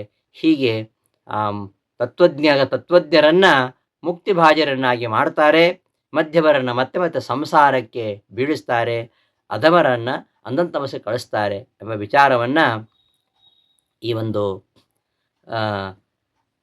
ಪ್ರಕಾಶ ಸಂಹಿತಾದಲ್ಲಿ ಬರತಕ್ಕಂತಹ ವಾಕ್ಯಗಳನ್ನು ಅನುಸಂಧಾನ ಮಾಡಿಕೊಂಡು ತ್ರಿಪಂಡಿತಾಚಾರ್ಯರು ಈ ಒಂದು ಪದ್ಯದಲ್ಲಿ ಇಷ್ಟು ವಿಷಯಗಳನ್ನು ಹೇಳ್ತಾ ಇದ್ದಾರೆ. ಈ ತ್ರೈವಿಧ್ಯ ಅನ್ನೋದು ಇದೆಯಾ? ಹೌದು, ಹೀಗೆ ಶಾಸ್ತ್ರದಲ್ಲಿ ಹೇಳ್ತಾರೆ, ಹಾಗೆ ಹೀಗೆ ಅಂತೆಲ್ಲ ನಾವು ಹೇಳ್ತೇವೆ. ಈ ಶಾಸ್ತ್ರವನ್ನು ನಂಬದೇ ಇದ್ದವರಿಗೆ ನಾವು ಏನು ಹೇಳಬೇಕು? ಅದಕ್ಕೆ ಪ್ರತ್ಯಕ್ಷವಾಗಿ ನಾವು ನೋಡ್ತೇವೆ. ಇವತ್ತು ಯಾವುದೇ ಕ್ಷೇತ್ರಕ್ಕೆ ಹೋಗಿ ಎಲ್ಲರೂ ಸಮಾನರಲ್ಲ. ಎಲ್ಲರದ್ದು ಸಮಾನವಾದ ಸಾಧನೆ ಇಲ್ಲ. ಎಲ್ಲರೂ ಸಮಾನವಾದ ಫಲವನ್ನು ಪಡಿತಾ ಇಲ್ಲ. ಒಂದು ಕಚೇರಿಗೆ ಹೋದರೆ ಒಬ್ಬ ಅಟೆಂಡರ್ನ ಹಿಡಿದುಕೊಂಡು ಆ ಕಚೇರಿಯ ಮುಖ್ಯಸ್ಥರವರೆಗೂ ಕೂಡ ಎಲ್ಲರೂ ಒಂದೇ ರೀತಿಯಾದ ಸಾಧನೆ ಮಾಡುವವರಲ್ಲ, ಒಂದೇ ರೀತಿಯಾದ ಕೆಲಸ ಮಾಡುವವರಲ್ಲ, ಒಂದೇ ರೀತಿಯಾದ ಸಂಬಳ ತೆಗೆದುಕೊಳ್ಳುವವರಲ್ಲ. ಆ ಒಂದು ವ್ಯತ್ಯಾಸ ಇದ್ದೇ ಇದೆ. ಅದರಲ್ಲಿ ಕೆಲವರು ಕಡಿಮೆ, ಕೆಲವರು ಮಧ್ಯಮ, ಕೆಲವರು ಉತ್ತಮ, ಇದೆಲ್ಲ ಇದ್ದೇ ಇದೆ. ಮತ್ತು ಬ್ರಹ್ಮಸೂತ್ರಗಳಲ್ಲಿ ಕೂಡ ಈ ವಿಚಾರ ಬರುತ್ತೆ. ಆಮೇಲೆ ಪ್ರತ್ಯಕ್ಷ ಪ್ರಮಾಣ ಇದೆ. ಯಾರ ಪ್ರತ್ಯಕ್ಷ? ಬ್ರಹ್ಮದೇವರ ಪ್ರಮಾಣ. ಓಂ ದರ್ಶನಾಥ್ ಓಂ ಎಂಬ ಸೂತ್ರದಲ್ಲಿ ಹೇಳ್ತಾರೆ, ಏನು ಈ ಪ್ರಮೇಯ ಈ ಒಂದು ಜೀವತ್ರೈವಿಧ್ಯ ಉಂಟಲ್ಲ, ಇದಕ್ಕೆ ಪ್ರತ್ಯಕ್ಷವೇ ಪ್ರಮಾಣ. ಈ ಮೂರು ರೀತಿಯಾಗಿರತಕ್ಕಂತಹ ಗುಣಗಳು ಮೂರ್ತಿ ಜನರಲ್ಲಿ ಸಹಜವಾಗಿ ಇದೆ ಅನ್ನೋದಕ್ಕೆ ಪ್ರತ್ಯಕ್ಷ ಪ್ರಮಾಣ ಸಾಕ್ಷಿ. ತ್ರಿವಿಧ ಜೀವರು ತಮ್ಮ ತಮ್ಮ ಸ್ವಭಾವಕ್ಕೆ ಅನುಗುಣವಾಗಿ ಅವರು ಭಿನ್ನ ಭಿನ್ನ ಪ್ರವೃತ್ತಿ ಉಳ್ಳವರಾಗ್ತಾರೆ ಎಂಬ ಪ್ರಮೇಯವನ್ನು ಬ್ರಹ್ಮದೇವರು ಸಾಕ್ಷಾತ್ತಾಗಿ ನೋಡ್ತಾರಂತೆ. ಅಪಶ್ಯತ್ ತ್ರಿವಿಧಾನ್ ಬ್ರಹ್ಮ ಸಾಕ್ಷಾದೇವ ಚತುರ್ಮುಖ, ಇದು ಪದ್ಮಪುರಾಣದಲ್ಲಿ ಬರ್ತಕ್ಕಂತಹ ಮಾತು. ಅದನ್ನು ಉದಾಹರಿಸಿ ಆಚಾರ್ಯರು ಬ್ರಹ್ಮಸೂತ್ರ ವ್ಯಾಖ್ಯಾನ ಮಾಡುವಾಗ ಹೇಳ್ತಾರೆ, ಪ್ರತ್ಯಕ್ಷವಾಗಿ ಬ್ರಹ್ಮದೇವರು ಈ ಒಂದು ತ್ರಿವಿಧವಾಗಿರತಕ್ಕಂತಹ ಈ ಪ್ರವೃತ್ತಿಯನ್ನು ನೋಡಿದ್ದಾರೆ ಅಂತ ಪುರಾಣವು ಕೂಡ ಹೇಳುತ್ತೆ. ಅದರ ಆಧಾರವಾಗಿ ಬ್ರಹ್ಮಸೂತ್ರದಲ್ಲಿ ಮಧ್ವಾಚಾರ್ಯರು ವ್ಯಾಖ್ಯಾನ ಮಾಡ್ತಾರೆ. ಅಲ್ಲದೆ ನಾವು ನಮ್ಮ ಜೀವನದಲ್ಲಿ ಕೂಡ ಈ ಒಂದು ವೈವಿಧ್ಯವನ್ನು ಕಾಣ್ತೇವೆ. ಹೀಗೆ ತ್ರಿವಿಧ ಜೀವರ ಆಯಾ ಪ್ರವೃತ್ತಿಗಳು ಸ್ವಾಭಾವಿಕವಾಗಿ ಆಗಿವೆ. ಅವುಗಳನ್ನು ವ್ಯತ್ಯಾಸ ಮಾಡಲಿಕ್ಕೆ ಯಾರಿಗೂ ಸಾಧ್ಯ ಇಲ್ಲ. ಅಸುರಾಹ ಅಸುರೇಣೈವ ಸ್ವಭಾವೇನ ಚ ಕರ್ಮಣ ಜ್ಞಾನೇನ ವಿಪರೀತೇನ ತಮೋಯಾಂತಿ ವಿನಿಶ್ಚಯಾತ್ ಎಂಬುದಾಗಿ ಸ್ಕಾಂದಪುರಾಣವು ಕೂಡ ಹೇಳುತ್ತೆ. ಇದನ್ನು ಸೂತ್ರ ಭಾಷ್ಯದಲ್ಲಿ ವಿವರಿಸಿದ್ದಾರೆ ಆಚಾರ್ಯರು. ಅಸುರರು ತಮ್ಮ ಆಸುರಿ ಸ್ವಭಾವಕ್ಕೆ ಅನುಗುಣವಾಗಿ ಅವರು ವಿಪರೀತ ಜ್ಞಾನದಿಂದ ಅವರು ವೇದ ನಿಷಿದ್ಧವಾಗಿರ್ತಕ್ಕಂತಹ ಕರ್ಮಗಳನ್ನು ಮಾಡ್ತಾ ಅವರು ತಮಸ್ಸಿಗೆ ಹೋಗ್ತಾರೆ. ದೇವತೆಗಳು ಅವರು ದೇವಾಹ ದೇವಸ್ವಭಾವೇನ ಕರ್ಮಣ ಚ ಅಶಂಸಯಂ ಸಮ್ಯಜ್ಞಾನೇನ ಪರಮಾಂ ಗತಿಂ ಗಚ್ಚಂತಿ ವೈಷ್ಣವೀಂ. ಅಸುರರಿಗೆ ಪ್ರತಿಯಾಗಿ ದೇವತೆಗಳು ತಮ್ಮ ದೈವಿ ಸ್ವಭಾವಕ್ಕೆ ಅನುಗುಣವಾಗಿ ವೇದೋಕ್ತ ವಿಧಿ ನಿಷೇಧಗಳನ್ನು ಅವರು ಪಾಲಿಸ್ತಾ ಯಾವುದೇ ಸಂಶಯವಿಲ್ಲದೆ ವೇದಾದಿ ಶಾಸ್ತ್ರಗಳು ಪ್ರಮಾಣ ಅಂತ ತಿಳ್ಕೊಂಡು ವೇದೋಕ್ತ ಕರ್ಮಗಳನ್ನೇ ಅನುಷ್ಠಾನ ಮಾಡ್ತಾ ಕರ್ಮದಿಂದ ಜ್ಞಾನವನ್ನು ಸಂಪಾದನೆ ಮಾಡಿ ಅವರು ವಿಷ್ಣು ಲೋಕಕ್ಕೆ ಹೋಗ್ತಾರೆ, ಮೋಕ್ಷವನ್ನು ಹೊಂತಾರೆ.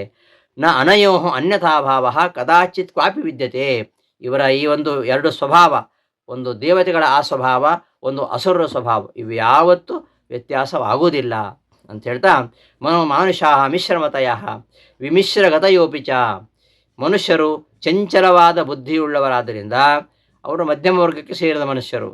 ಅವರು ಕ್ಷಣಿಕ ಸುಖಗಳನ್ನು ಕೊಡ್ತಾ ಇರತಕ್ಕಂತಹ ಸ್ವರ್ಗಾದಿಗಳನ್ನೇ ನಂಬಿಕೊಂಡು ಅದಕ್ಕೋಸ್ಕರವಾಗಿ ಅವರು ಅಂತಹ ಕರ್ಮಗಳನ್ನು ಮಾಡ್ತಾ ಸ್ವರ್ಗಕ್ಕೆ ಹೋಗ್ತಾರೆ, ನರಕಕ್ಕೆ ಹೋಗ್ತಾರೆ, ಮತ್ತು ಇವು ಬರ್ತಾರೆ. ಹೀಗೆ ಅವರ ಚರ್ಯೆ. ಈ ಎಲ್ಲ ವಿಚಾರವನ್ನು ಆಚಾರ್ಯರು ಅಲ್ಲಲ್ಲಿ ನಿರೂಪಿಸ್ತಾರೆ. ಗೀತಾ ಭಾಷ್ಯದಲ್ಲಿ ಬ್ರಹ್ಮಪುರಾಣದ ಅಸುರಾಹ ತಥಾ ದೋಷಾಃ ಅಸುರಾದೇಸ್ತಥಾ ದೋಷಾಃ ನಿತ್ಯಾಃ ಸ್ವಾಭಾವಿಕಾಸ್ತಥಾ ಗುಣದೋಷೋ ಮನುಷ್ಯಾಣಾಂ ನಿತ್ಯವು ಸ್ವಾಭಾವಿಕವು ಮತವು ಗುಣೈಕ ಮಾತ್ರ ರೂಪಾಸ್ತು ದೇವಾ ಏವ ಸದಾ ಮತಾಃ. ಕಲ್ಯಾದಿ ಅಸುರರಿಗೂ ಮನುಷ್ಯಾಧಮರಿಗೂ ವೇದಾದಿ ಶಾಸ್ತ್ರದಲ್ಲಿ ವಿಶ್ವಾಸ ಇಲ್ಲ. ಹರಿಯ ದ್ವೇಷ, ಗರ್ವ, ಅಹಂಕಾರ, ಪರರ ಹಿಂಸೆ, ಈ ಎಲ್ಲ ದೋಷಗಳು ನಿತ್ಯವಾಗಿರ್ತಕ್ಕಂಥವುಗಳು, ಸ್ವಾಭಾವಿಕವಾದ ಸಹಜ ಗುಣಗಳು.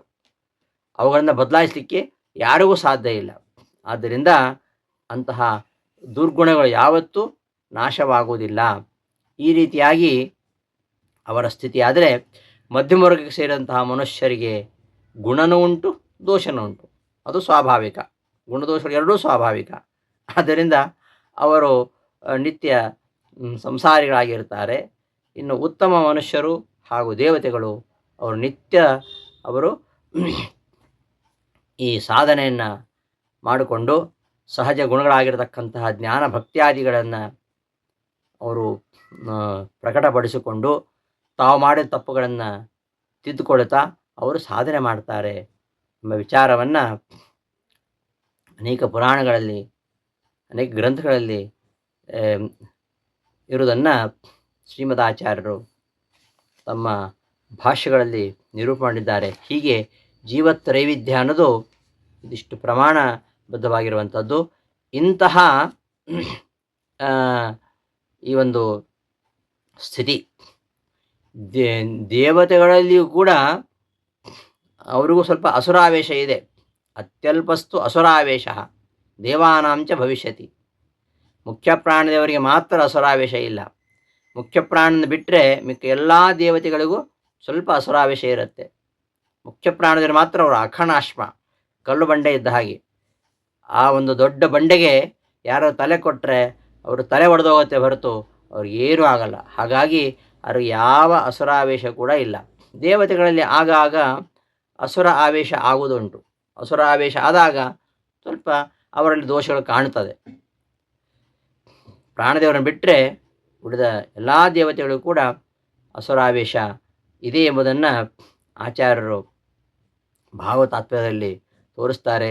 ಈಗ ಇಂದ್ರನಿಗೆ ಈ ಎಲ್ಲ ಗೋವರ್ಧನಗಿರಿಗೆ ಪೂಜೆ ಸಲ್ಲಿಸಬೇಕಾದ್ರೆ ಇಂದ್ರ ಅಸುರಾವೇಶದಿಂದ ಕೃಷ್ಣನ ಎದುರಿಸಿ ಮಳೆ ಬರಲಿಕ್ಕೆ ನೋಡ್ತಾನೆ ಅಲ್ವಾ. ಇಂಥದ್ದೆಲ್ಲ ಉಂಟು. ಗರುಡನಿಗೊಮ್ಮೊಮ್ಮೆ ಕೃಷ್ಣ ಬೇರೆ ವಿಷ್ಣು ಬೇರೆ ಅಂತ ಅಜ್ಞಾನ ಬರೋದುಂಟು. ಅದೆಲ್ಲ ಅಸುರಾವೇಶ ಇದ್ದಾಗ. ಮತ್ತು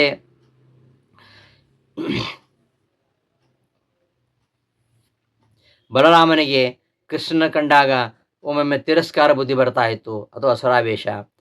ಅರ್ಜುನ ಕೃಷ್ಣ ಹೌದೋ ಅಲ್ಲೋ ಅಂತ ಒಮ್ಮೊಮ್ಮೆ ಅರ್ಜುನನಿಗೆ ಅನುಮಾನ ಬರ್ತಾ ಇತ್ತು, ಅದು ಅಸುರಾವೇಶ. ಎಷ್ಟೋ ಸಂದರ್ಭದಲ್ಲಿ ಹಾಗೆ ಆಗಿದ್ದುಂಟು. ಇನ್ನು ರಾವಣ ಸಂಹಾರ ಆದ ಮೇಲೆ ರುದ್ರದೇವರು ರಾಮದೇವರನ್ನು ಪ್ರತಿಭಟಿಸಿ ನಿಂದಿಸ್ತಾರೆ, ಅದು ಅಸುರಾವೇಶ. ಹೀಗೆ ದೇವತೆಗಳಿಗೆ ಒಮ್ಮೊಮ್ಮೆ ಸ್ವಲ್ಪ ಅಸುರಾವೇಶ ಬರುವುದುಂಟು. ಆಗ ಅವರು ಕೆಲವು ತಪ್ಪುಗಳನ್ನು ಮಾಡ್ತಾರೆ.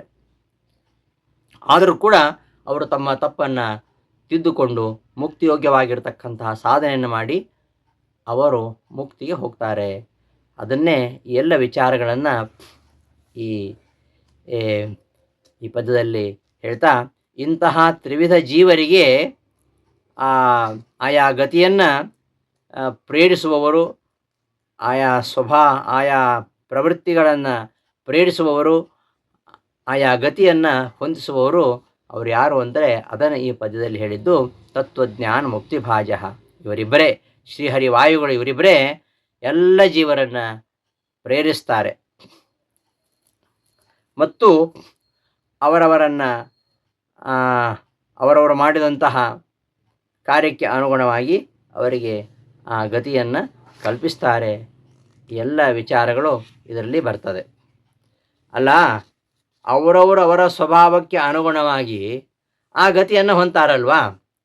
ಹಾಗಾದರೆ ವಿಷ್ಣು ವಾಯುಗಳು ಆ ಗತಿಯನ್ನು ಹೊಂದಿಸ್ತಾರೆ. ಮುಕ್ತಿಯೋಗ್ಯರಿಗೆ ಮುಕ್ತಿಯನ್ನು ಕರುಣಿಸ್ತಾರೆ. ತತ್ವಜ್ಞಾನ ಮುಕ್ತಿಭಾಜ, ತತ್ವಜ್ಞರಿಗೆ ಮುಕ್ತಿಯನ್ನು ಕರುಣಿಸ್ತಾರೆ.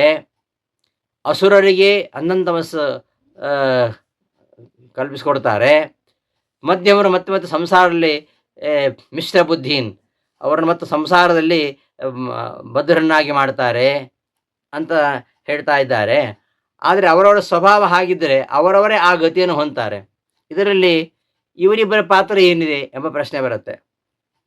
ಮುಖ್ಯ ಪ್ರಾಣದೇವರ ಪಾತ್ರ ಏನು? ಮುಖ್ಯ ಪ್ರಾಣದೇವರೇ, ನೀವು ಏನು ಮಾಡ್ತೀರಿ? ಲೋಕಗುರುವಾಗಿರತಕ್ಕಂತಹ ವಾಯುದೇವರೇ, ವಿಷ್ಣುವಿನ ಆಜ್ಞಾನುಸಾರವಾಗಿ ನೀವು ಯಥಾರ್ಥ ಜ್ಞಾನಿಗಳನ್ನು ಮುಕ್ತರನ್ನಾಗಿ ಮಾಡ್ತೀರಿ, ಮತ್ತು ಅವರನ್ನು ಸುಖಪಡಿಸ್ತೀರಿ.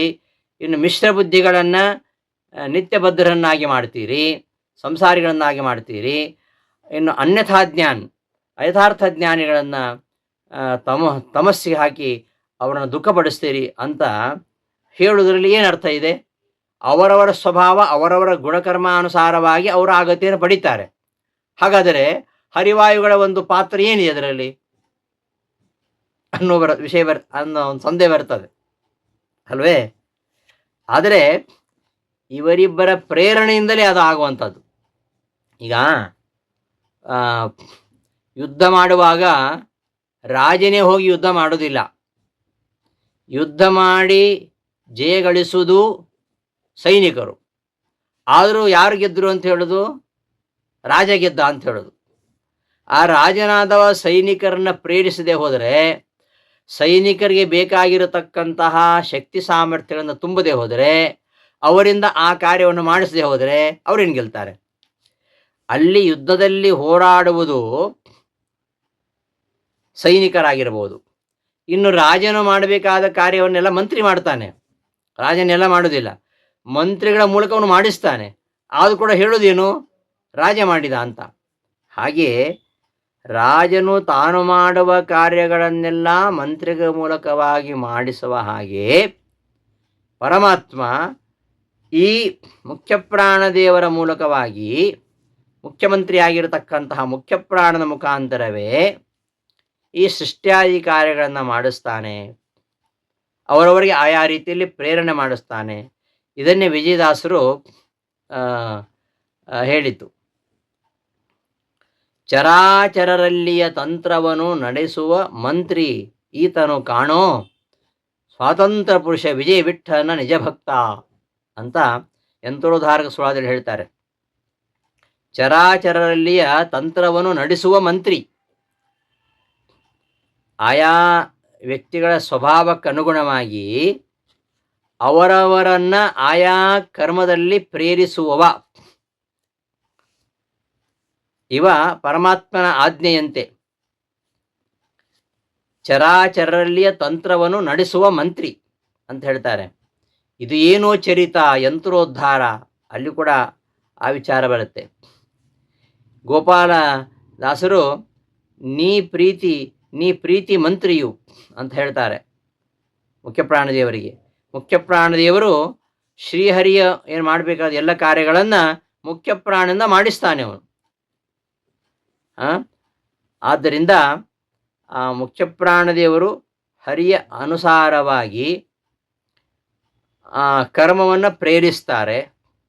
ಅವರವರ ಕರ್ಮಾನುಸಾರವಾಗಿ ಅವರ ಮೂಲಕವಾಗಿ ಆ ಕಾರ್ಯವನ್ನು ಮಾಡಿಸ್ತಾರೆ. ಅವರು ಮಾಡಿದ ಕಾರ್ಯಕ್ಕೆ ಅನುಗುಣವಾಗಿ ಅವರಿಗೆ ಫಲವನ್ನು ಕೊಡ್ತಾರೆ. ಇದೆಲ್ಲ ಶಾಸ್ತ್ರ ಬರ್ತಕ್ಕಂಥ ವಿಚಾರ. ವಾಯೋ ಸಕಾಶಾತ್ ಜಗತಃ ಪ್ರವೃತ್ತಿಂ ಕಾರಯತ್ಯಜಃ ಪ್ರಾಣಮತ ಪ್ರಾಹೋ ವಿಷ್ಣುಂ ವಾಯೋರಪಿ ಪ್ರಭುಂ ಎಂಬಲ್ಲಿ ಕೂಡ ಅದೇ ವಿಚಾರವನ್ನು ಹೇಳಿದ್ದು. ಶ್ರೀಹರಿ ಜಗತ್ತಿನ ಸಕಲ ಪ್ರವೃತ್ತಿಗಳನ್ನು ಕೂಡ ವಾಯುದೇವರ ಮುಖಾಂತರವಾಗಿಯೇ ಮಾಡಿಸ್ತಾನೆ. ಹೀಗೆ ವಿಷ್ಣು ಮುಖ್ಯಪ್ರಾಣ ಇವರಿಬ್ಬರು ಈ ಕಾರ್ಯವನ್ನು ಮಾಡ್ತಕ್ಕಂಥವ್ರು. ಸರ್ವ ಪ್ರವರ್ತಕೋ ವಾಯು ಜ್ಞಾನ ಮೋಕ್ಷ ಪ್ರದಸ್ಯ ಸಹ. ಅಷ್ಟು ಮಾತ್ರ ಅಲ್ಲ, ಇನ್ನೊಂದು ವಿಚಾರ ಇಲ್ಲಿ, ಇನ್ನೊಂದು ಸಂಶಯ ಬರ್ತದೆ. ವಿಷ್ಣುರಿಹಿದಾತ ಮೋಕ್ಷಸ್ಯ, ವಿಷ್ಣುವಿಗೆ ಮೋಕ್ಷವನ್ನು ಕೊಡೋದಲ್ವಾ ತತ್ವಜ್ಞಾನ್. ಇಲ್ಲಿ ತತ್ವಜ್ಞಾನ್ ಮುಕ್ತಿಭಾಜ, ತತ್ವಜ್ಞರಿಗೆ ಮೋಕ್ಷವನ್ನು ಕೊಡಿಸ್ತಕ್ಕಂಥವನು ನೀನು ಅಂತ ವಾಯುದೇವರನ್ನು ಕುರಿತು ಹೇಳು ಸರಿ ಅನಿಸ್ತದ. ವಿಷ್ಣುವೇ ಮೋಕ್ಷವನ್ನು ಕೊಡುವವನು ಅಂದರೆ ವಿಷ್ಣುರ್ಹಿದಾತ ಮೋಕ್ಷಸ್ಯ, ವಿಷ್ಣುವೇ ಮೋಕ್ಷವನ್ನು ಕೊಡ್ತಕ್ಕಂಥವನು. ಆದರೆ ವಾಯುಶ್ಚ ತದನುಜ್ಞೇಯ, ಆ ಭಗವಂತನ ಅಣತಿಯಂತೆ ವಾಯುದೇವರು ಕೂಡ ಅವರು ಜ್ಞಾನಪ್ರದರಾಗಿದ್ದಾರೆ, ಮೋಕ್ಷಪ್ರದರಾಗಿದ್ದಾರೆ. ಅದೇ ವಿಚಾರವನ್ನು ಬೃಹತ್ ಭಾಷ್ಯದಲ್ಲಿ ಆಚಾರ್ಯರು ನಾರಾಯಣ ಶ್ರುತಿಯನ್ನು ಕೊಟ್ಟು ಹೇಳ್ತಾರೆ. ಸರ್ವ ಪ್ರವರ್ತಕೋ ವಾಯು ಜ್ಞಾನ ಮೋಕ್ಷ ಪ್ರದಶ್ಯ ಸಹ ವಿಷ್ಣುರ್ಹಿದಾತ ಮೋಕ್ಷಸ್ಯ ವಾಯುಸ್ತಜ್ಞೆಯ. ವಿಷ್ಣುವೇ ಮೋಕ್ಷವನ್ನು ಕೊಡತಕ್ಕಂಥವನು, ಅವನ ಆಜ್ಞೆಯಂತೆ ವಾಯುದೇವರು ಕೂಡ ಮೋಕ್ಷವನ್ನು ಕರುಣಿಸ್ತಾರೆ. ಬ್ರಹ್ಮಣಃ ಪ್ರೇರಕೋ ವಾಯು ಪ್ರಾಣಸ್ಯ ಪ್ರೇರಕೋ ವಿಧಿ ಪರಸ್ಪರ ಪ್ರೇರಕೌತೌ ತತ್ಪತ್ನ್ಯೌಚ ತಥೈವಚ ಅಂತ ವಾಯುಪುರಾಣದ ವಾಕ್ಯ. ವಾಯುದೇವರು ಬ್ರಹ್ಮದೇವರ ಉಸಿರಾಟ ಮೊದಲಾದ ಕಾರ್ಯಗಳಿಗೆ ಪ್ರೇರಕನಾಗಿದ್ದಾನೆ, ಬ್ರಹ್ಮನು ವಾಯುದೇವರ ಉಸಿರಾಟ ಮೊದಲಾದ ಕ್ರಿಯೆಗಳಿಗೆ ಪ್ರೇರಕನಾಗಿದ್ದಾನೆ. ಹೀಗೆ ಇವರಿಬ್ಬರು ಪರಸ್ಪರ ಪ್ರೇರಕವಾಗಿದ್ದಾರೆ ಅಂತ ಹೇಳ್ತಾರೆ. ಅವರ ಪತ್ನಿಯರಾಗಿರತಕ್ಕಂತಹ ಸರಸ್ವತಿ ಭಾರತೀಯರು ಕೂಡ ಇದೇ ರೀತಿ ಅನ್ಯೋನ್ಯವಾಗಿ ಪ್ರೇರಕರಾಗಿದ್ದಾರೆ ಅಂತ ವಾಯುಪುರಾಣದ ಈ ಮಾತು. ಹೀಗೆ ಪ್ರಾಣದೇವರು ಪರಮಾತ್ಮನ ಆಜ್ಞೆಯಂತೆ ಆಯಾ ಜೀವರ ಪ್ರವೃತ್ತಿ ಅದನ್ನು ಮಾಡ್ತಾರೆ. ಮತ್ತು ಆಯಾ ದೇಹದಲ್ಲಿ ಇದ್ದುಕೊಂಡು ಉಸಿರಾಟ ಮಾಡ್ತಾರೆ. ಹೀಗೆ ಪ್ರಾಣದೇವರೇ ಎಲ್ಲ ಇಂದ್ರಿಯಗಳಿಗೂ ಪ್ರೇರಕರು, ಸಕಲರಿಗೂ ರುದ್ರಾದಿಗಳಿಗೂ ಕೂಡ ಅವರು ಪ್ರೇರಕರು, ಜ್ಞಾನಪ್ರದರು. ಇದೆಲ್ಲ ವಿಷ್ಣು ಆದ್ಯಂತೆ ಅವರು ಮಾಡ್ತಾರೆ. ಆದ್ದರಿಂದ ಇಲ್ಲಿ ವಾಯುದೇವರು ಸಹ ಈ ತ್ರಿವಿಧರಾಗಿರ್ತಕ್ಕಂತಹ ಜೀವರಿಗೆ ಆಯಾ ಪ್ರೇರಣೆ ಮಾಡಿ, ಆಯಾ ಕರ್ಮಗಳನ್ನು ಮಾಡಿಸಿ, ಆಯಾ ಗತಿಯನ್ನು ಕಲ್ಪಿಸ್ತಕ್ಕಂಥವರು.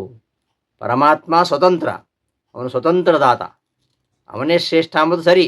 ವಿಷ್ಣುರ್ಹಿ ದಾತ ಮೋಕ್ಷಸ್ ಹಿ ಅಂತ ಅದಕ್ಕೆ ಹೇಳಿದ್ದು. ಅವನೇ ಸ್ವತಂತ್ರ ದಾತ. ಅವನ ಆಜ್ಞೆಯಂತೆ ಮುಖ್ಯ ಪ್ರಾಣದೇವರು ಮೋಕ್ಷವನ್ನು ಕೊಡಿಸುವವರಾಗಿದ್ದಾರೆ. ಹೀಗೆ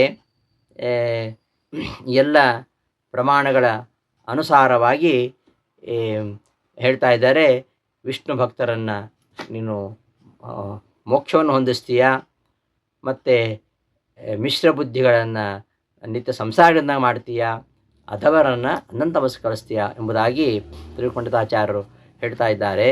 ಹೀಗೆ ತತ್ವಜ್ಞಾನ ಮುಕ್ತಿಭಾಜ ಸುಖೈಸಿ ಗುರೋ ಯೋಗ್ಯತಾ ತಾರತಮ್ಯಾತ್ ಇಷ್ಟೆಲ್ಲ ಹೇಳಿ ವಿಷ್ಣೋ ಆಜ್ಞಾಭಿರಿತ್ತಂ, ವಿಷ್ಣುವಿನ ಆಜ್ಞೆಯಂತೆಯೇ ವಿಷ್ಣುವರ ಆಜ್ಞಾಭಿರಿತ್ತಂ, ಇದೆಲ್ಲ ಶ್ರುತಿಶತಂ ಇತಿಹಾಸಾದಿ ಚಾಕರಣಾಯಾಮ. ಇಷ್ಟೆಲ್ಲ ನಾನು ಯಾಕೆ ಹೇಳಿದೆ ಅಂದರೆ, ಶ್ರುತಿಶತಂ ಇದು ನಾನು ಹೇಳ್ತಾ ಇಲ್ಲ, ತಿರುಪಂಡಿತಾಚಾರ್ಯರು ಗುರುಗಳ ಮೇಲಿನ ಅತಿಶಯವಾದ ಭಕ್ತಿಯಿಂದ ಈ ಮಾತು ಹೇಳ್ತಾ ಇಲ್ಲ. ಇದೆಲ್ಲವನ್ನ ವಿಷ್ಣು ಹಾಗೂ ವಾಯು ಮಾಡ್ತಾರೆ ಎಂಬುದನ್ನು ಶ್ರುತಿಶತಮಿತಿಹಾಸಾದಿಚ ಆಕರಣಯಾಮ. ಶ್ರುತಿ ಶತ 100 ವೇದವಾಕ್ಯಗಳು ಹಾಗೂ ಮಹಾಭಾರತಾದಿ ಇತಿಹಾಸಗಳು ಇವುಗಳ ಮೂಲಕವಾಗಿ ನಾವು ಕೇಳಿದ್ದೇವೆ ಎಂಬುದನ್ನು ಹೇಳ್ತಾ ಇದ್ದಾರೆ. ಹೀಗೆ ಇಂತಹ ಸುಖಯಸಿ ಗುರು, ಹೇ ಗುರು, ನೋಡು ಗುರುಗಳು, ಪರಮಾತ್ಮನ ಗುರು, ವಾಯುದೇವರು ಗುರುಗಳೇ.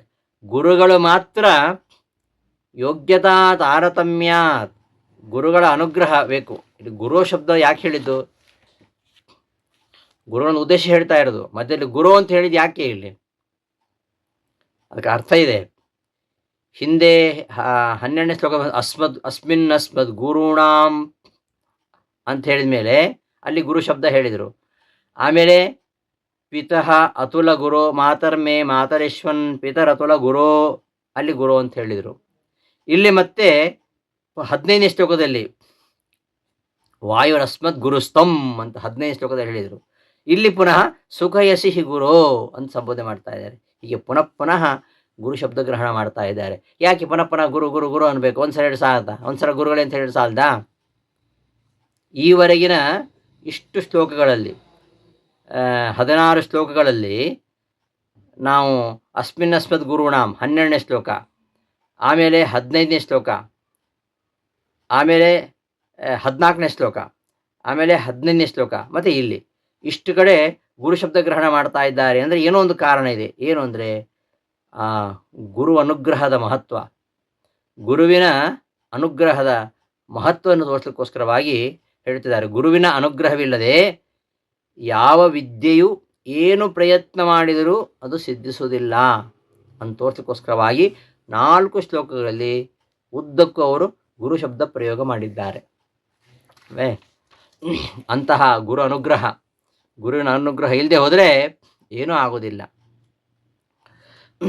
ಗುರು ಉಪದೇಶವಿಲ್ಲದ ಜ್ಞಾನ, ಗುರು ಉಪದೇಶವಿಲ್ಲದ ಯೋಗ, ಗುರು ಉಪದೇಶವಿಲ್ಲದ ಕ್ರಿಯೆಗಳು, ಗುರು ಉಪದೇಶವಿಲ್ಲದ ಸ್ನಾನ, ಗುರು ಉಪದೇಶವಿಲ್ಲದ ಧ್ಯಾನ, ಗುರು ಉಪದೇಶವಿಲ್ಲದ ಜಪ, ಗುರು ಉಪದೇಶವಿಲ್ಲದ ತಪ, ಗುರು ಉಪದೇಶವಿಲ್ಲದ ಮಂತ್ರ, ಗುರು ಉಪದೇಶವಿಲ್ಲದ ತಂತ್ರ ಉರಗನ ಉಪವಾಸದಂತೆ ಕಾಣಿರೋ ಅಂತ ದಾಸರು ಹೇಳ್ತಾರೆ. ಹೀಗೆ ಗುರುವಿನ ಅನುಗ್ರಹ ಇಲ್ಲದೆ ಯಾವುದು ಸಿದ್ಧಿಸಲಿಕ್ಕೆ ಸಾಧ್ಯ ಇಲ್ಲ. ಬ್ರಹ್ಮಸೂತ್ರದ 3ನೇ ಅಧ್ಯಾಯದಲ್ಲಿ ಕೂಡ ಈ ವಿಚಾರ ಬರುತ್ತೆ. ಗುರುವಿನ ಅನುಗ್ರಹ ಇಲ್ಲದೆ ಹೋದರೆ ಏನೂ ಆಗೋದಿಲ್ಲ ಅಂತ. ಅಲ್ಲಿ ಬ್ರಹ್ಮಸೂತ್ರದಲ್ಲಿ ಬರ್ತದೆ. ಹಾಗೆ ಛಾಂದೋಗ್ಯೋಪನಿಷತ್ತಿನಲ್ಲಿ ಬರುತ್ತೆ. ಸತ್ಯಕಾಮ ಅಂತ ಒಬ್ಬ ಬ್ರಹ್ಮಚಾರಿ, ಸತ್ಯಕಾಮ ಅಂತ ಬ್ರಹ್ಮಚಾರಿ ಗೌತಮ ಋಷಿಗಳ ಬಳಿಗೆ ಹೋಗ್ತಾನೆ. ತನಗೆ ವಿದ್ಯೆ ಹೇಳಿಕೊಡಬೇಕು ಅಂತ ಹೇಳ್ತಾನೆ. ಅವನಿಗೆ ಉಪನಯನ ಸಂಸ್ಕಾರವನ್ನು ಮಾಡಿ 400 ಆಕಳುಗಳನ್ನು ಕೊಟ್ಟು ಅವನನ್ನು ನೋಡ್ಕೊಳ್ಬೇಕು ಅಂತ ಹೇಳ್ತಾನೆ. ಸತ್ಯಕಾಮ ಆ ಹಸುಗಳನ್ನು ರಕ್ಷಣೆ ಮಾಡ್ತಾ ಆ ಎಲ್ಲ ಗೋವುಗಳನ್ನು ಬೆಳೆಸ್ತಾ ಹೋಗ್ತಾನೆ.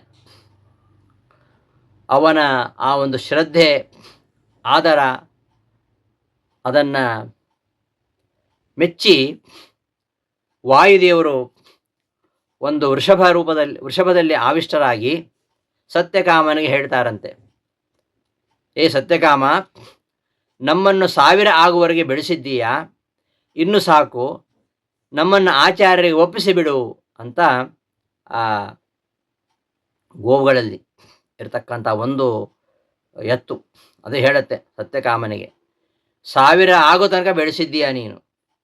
ಗುರುಗಳು ಕೊಟ್ಟದ್ದು ಅವನಿಗೆ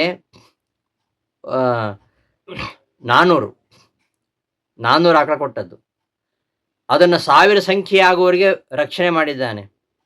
ಆಗ ವಾಯುದೇವರು ಹೇಳಿದ್ರಂತೆ, 1000 ಆಗುವವರೆಗೆ ಬೆಳೆಸಿದ್ದೀಯಾ, ಇನ್ನು ಸಾಕು, ನಮ್ಮನ್ನು ಆಚಾರ್ಯರಿಗೆ ಒಪ್ಪಿಸಿಬಿಡು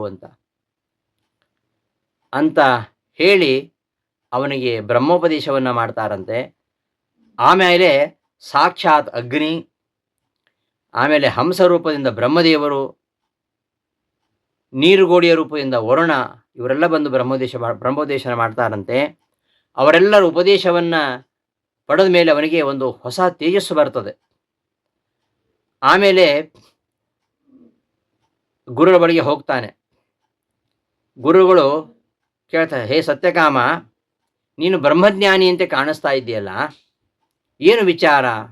ಆಗ ಸತ್ಯಕಾಮ ಹೇಳ್ತಾನೆ, ನನಗೆ 4 ಜನ ದೇವತೆಗಳು ಈ ಥರ ಬೋಧನೆ ಮಾಡಿದರು ಅಂತ ಆ ವಿದ್ಯೆ ವಿಚಾರವನ್ನು ತಿಳಿಸ್ತಾನೆ.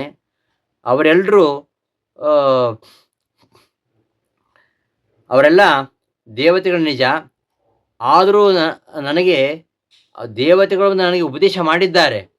ಆ ದೇವತೆಗಳ ಉಪದೇಶದಿಂದ ಈ ಒಂದು ತೇಜಸ್ಸು ಬಂದಿದೆ. ಆದರೂ ಕೂಡ ನನಗೆ ವಿದ್ಯಾಗುರುಗಳಿಲ್ಲ.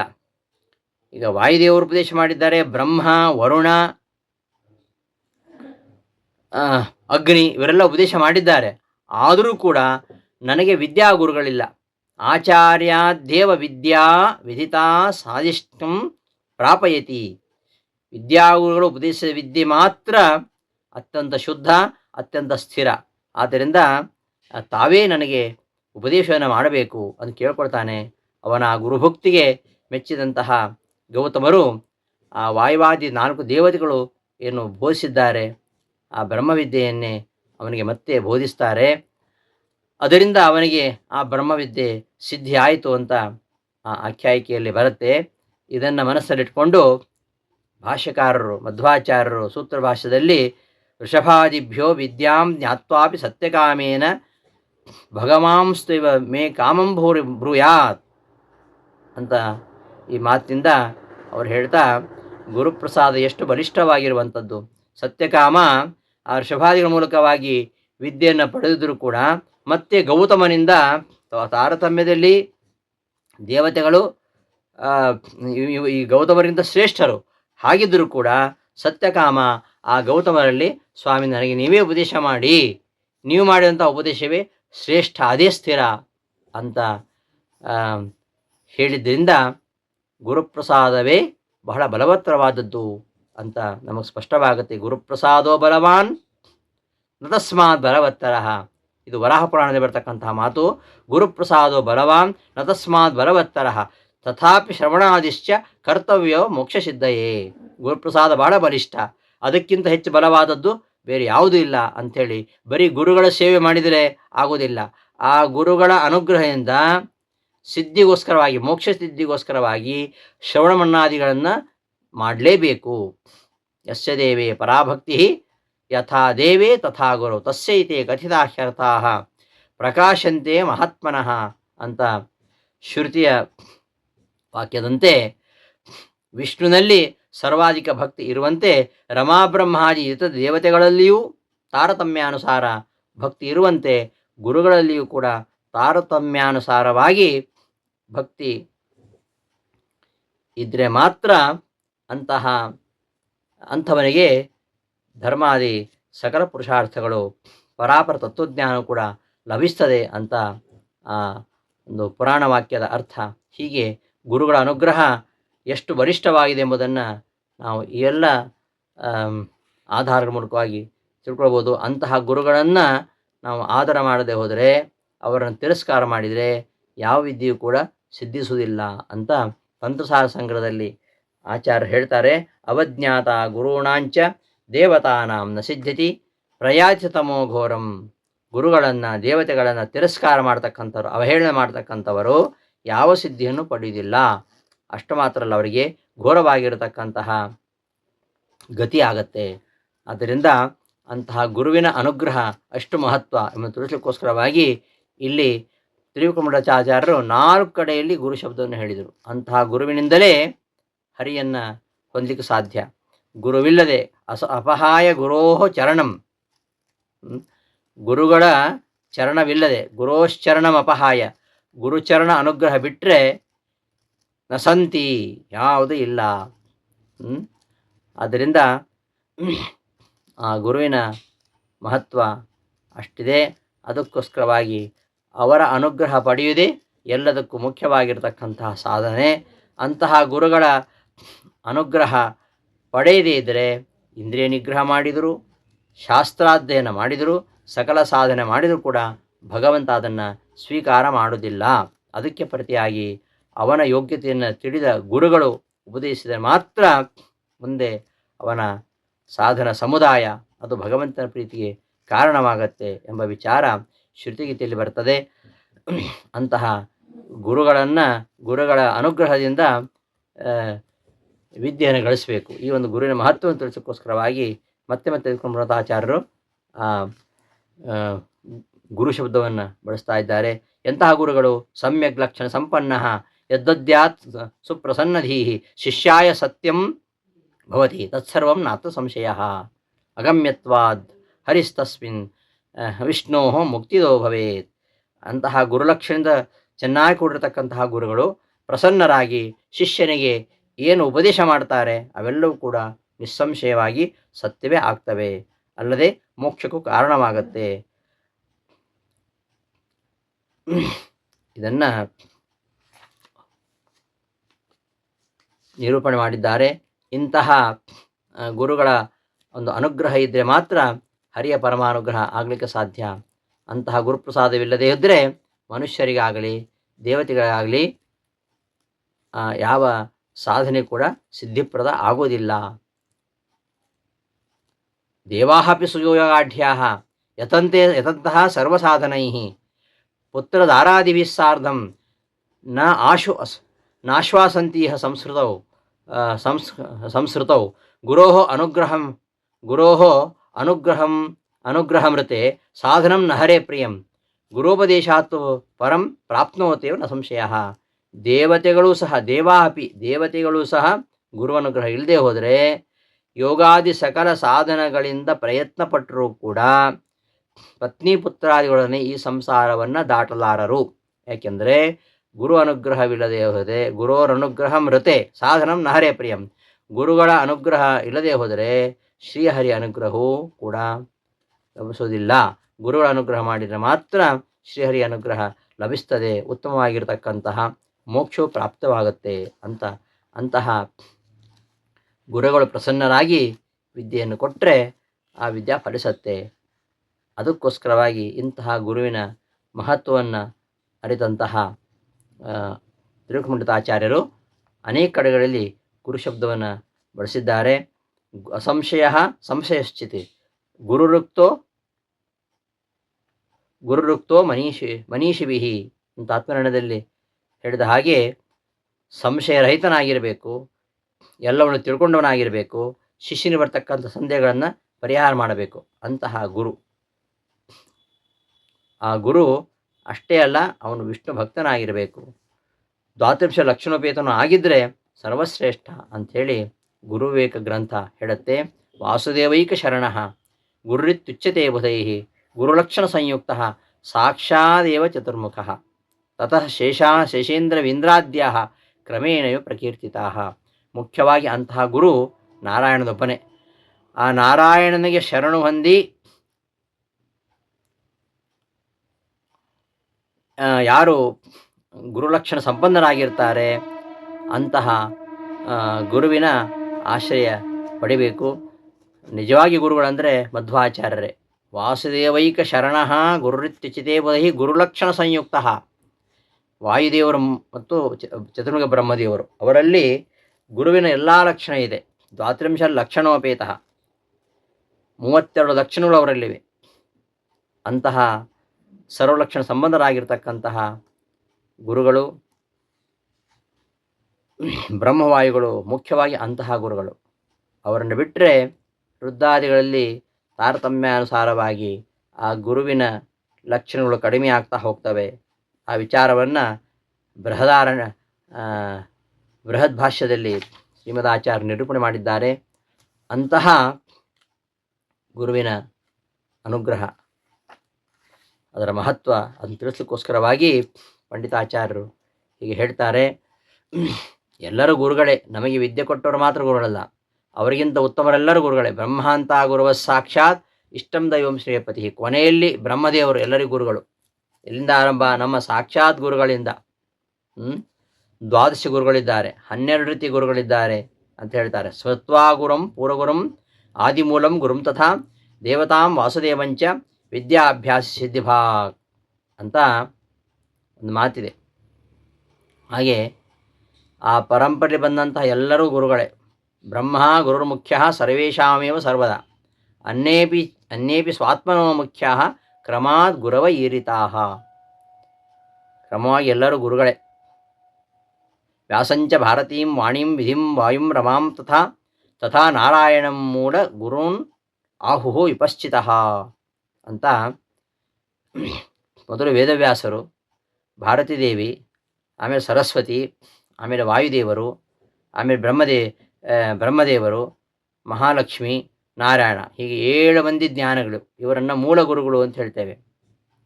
ಯಾರ್ಯಾರು? ವೇದವ್ಯಾಸರು, ಭಾರತಿ, ಸರಸ್ವತಿ, ವಾಯುದೇವರು, ಬ್ರಹ್ಮದೇವರು, ಮಹಾಲಕ್ಷ್ಮಿ, ನಾರಾಯಣ, ಈಗ 7 ಜನ. ಇವರು ಮೂಲ ಗುರುಗಳು. ಇವರೆಲ್ಲ ಮೂಲ ಗುರುಗಳು. ಮತ್ತು ಸಾಕ್ಷಾತ್ ಗುರುಗಳು. ನಾವು ಏನು ಕೆಲಸ ಮಾಡೋದು ಮೊದಲು ಗುರುಭ್ಯೋ ಅಂತ ಹೇಳ್ತೀವಲ್ಲ, ನಮ್ಮ ಸಾಕ್ಷಾತ್ ಗುರುಗಳು, ಪರಮಗುರುಗಳು, ಆದಿಗುರುಗಳು. ಆದಿಗುರುಗಳು ಮಧ್ವಾಚಾರ್ಯರು, ನಮಗೆ ವಿದ್ಯೆಯನ್ನು ಕೊಟ್ಟವರು. ಅವರು ಸಾಕ್ಷಾತ್ ಗುರುಗಳು. ಅವರ ಗುರುಗಳು ಪರಮಗುರುಗಳು. ಎಲ್ಲರಿಗೂ ಆದಿಗುರುಗಳು ಮಧ್ವಾಚಾರ್ಯರು. ಅವರ ಮೇಲೆ 7 ಗುರುಗಳು. ಅದೇ ಹೇಳಿದ್ದು ವೇದವ್ಯಾಸರು, ಭಾರತೀ ದೇವಿ, ಸರಸ್ವತಿ ದೇವಿ, ವಾಯುದೇವಿ, ಬ್ರಹ್ಮದೇವರು, ಮಹಾಲಕ್ಷ್ಮಿ, ನಾರಾಯಣ. ಹೀಗೆ ಇನ್ನು ಆಯಾ ವಿದ್ಯೆಗೆ ನಿಯಾಮಕರಾಗಿರತಕ್ಕಂತಹ ದೇವತೆ ಅಥವಾ ಭಗವದ್ ರೂಪ, ಮತ್ತು ಮುಕ್ತಿಪ್ರದಾಯಕನಾಗಿರತಕ್ಕಂಥ ವಾಸುದೇವ. ಹೀಗೆ ಒಟ್ಟು 12 ಜನ ಗುರುಗಳಾಗ್ತಾರೆ, 12 ಗುರುಗಳು. ಇಂತಹ ಗುರುವಿನ ಅನುಗ್ರಹ ಆಗಬೇಕು. ಅನುಗ್ರಹ ಆಗಬೇಕಾದರೆ ಆ ಗುರುಗಳ ಸೇವೆ ಮಾಡಬೇಕು.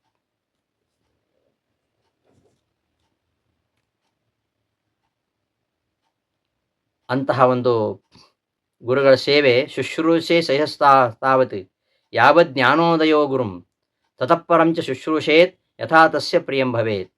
ಹಿಂದಿನ ಕಾಲದಲ್ಲಿ ಹಾಗೆ ಇತ್ತು. ಗುರುವನ್ನು ಮೊದಲು ಶುಶ್ರೂಷೆ ಮಾಡಬೇಕು. ಎಲ್ಲಿಯವರೆಗೆ ಮಾಡಬೇಕು ಅಂದರೆ ಬ್ರಹ್ಮಜ್ಞಾನೋದಯ ಆಗೋವರೆಗೆ ಮಾಡಬೇಕು. ಬ್ರಹ್ಮಜ್ಞಾನ ಆದಮೇಲೂ ಕೂಡ ಗುರುಭಕ್ತಿ ಗುರು ಸೇವೆ ಅತ್ಯವಶ್ಯಕ ಎಂಬುದಾಗಿ ಧರ್ಮತತ್ವ ಹೇಳುತ್ತೆ. ಹೀಗೆ ತತಃಪರಂಚ ಶುಶ್ರೂಷೇತ್ ಯಥಾ ತಸ್ಯ ಪ್ರಿಯಂ ಭವೇತ್. ಎಲ್ಲಿವರೆಗೆ ಅಂದರೆ ಈ ವಿದ್ಯೆ ಪ್ರಾಪ್ತಿಯಾಗುವವರೆಗೂ ಕೂಡ ಗುರುಗಳನ್ನು ವಿದ್ಯಾ ಉಪದೇಶ ಮಾಡುವವರೆಗೂ, ಗುರುಗಳು ಪ್ರಸನ್ನ ಆಗುವವರೆಗೂ ಕೂಡ ಅವರ ಸೇವೆಯನ್ನು ಮಾಡಬೇಕು. ಸೇವೆ ಮಾಡಿದ ಮೇಲೆ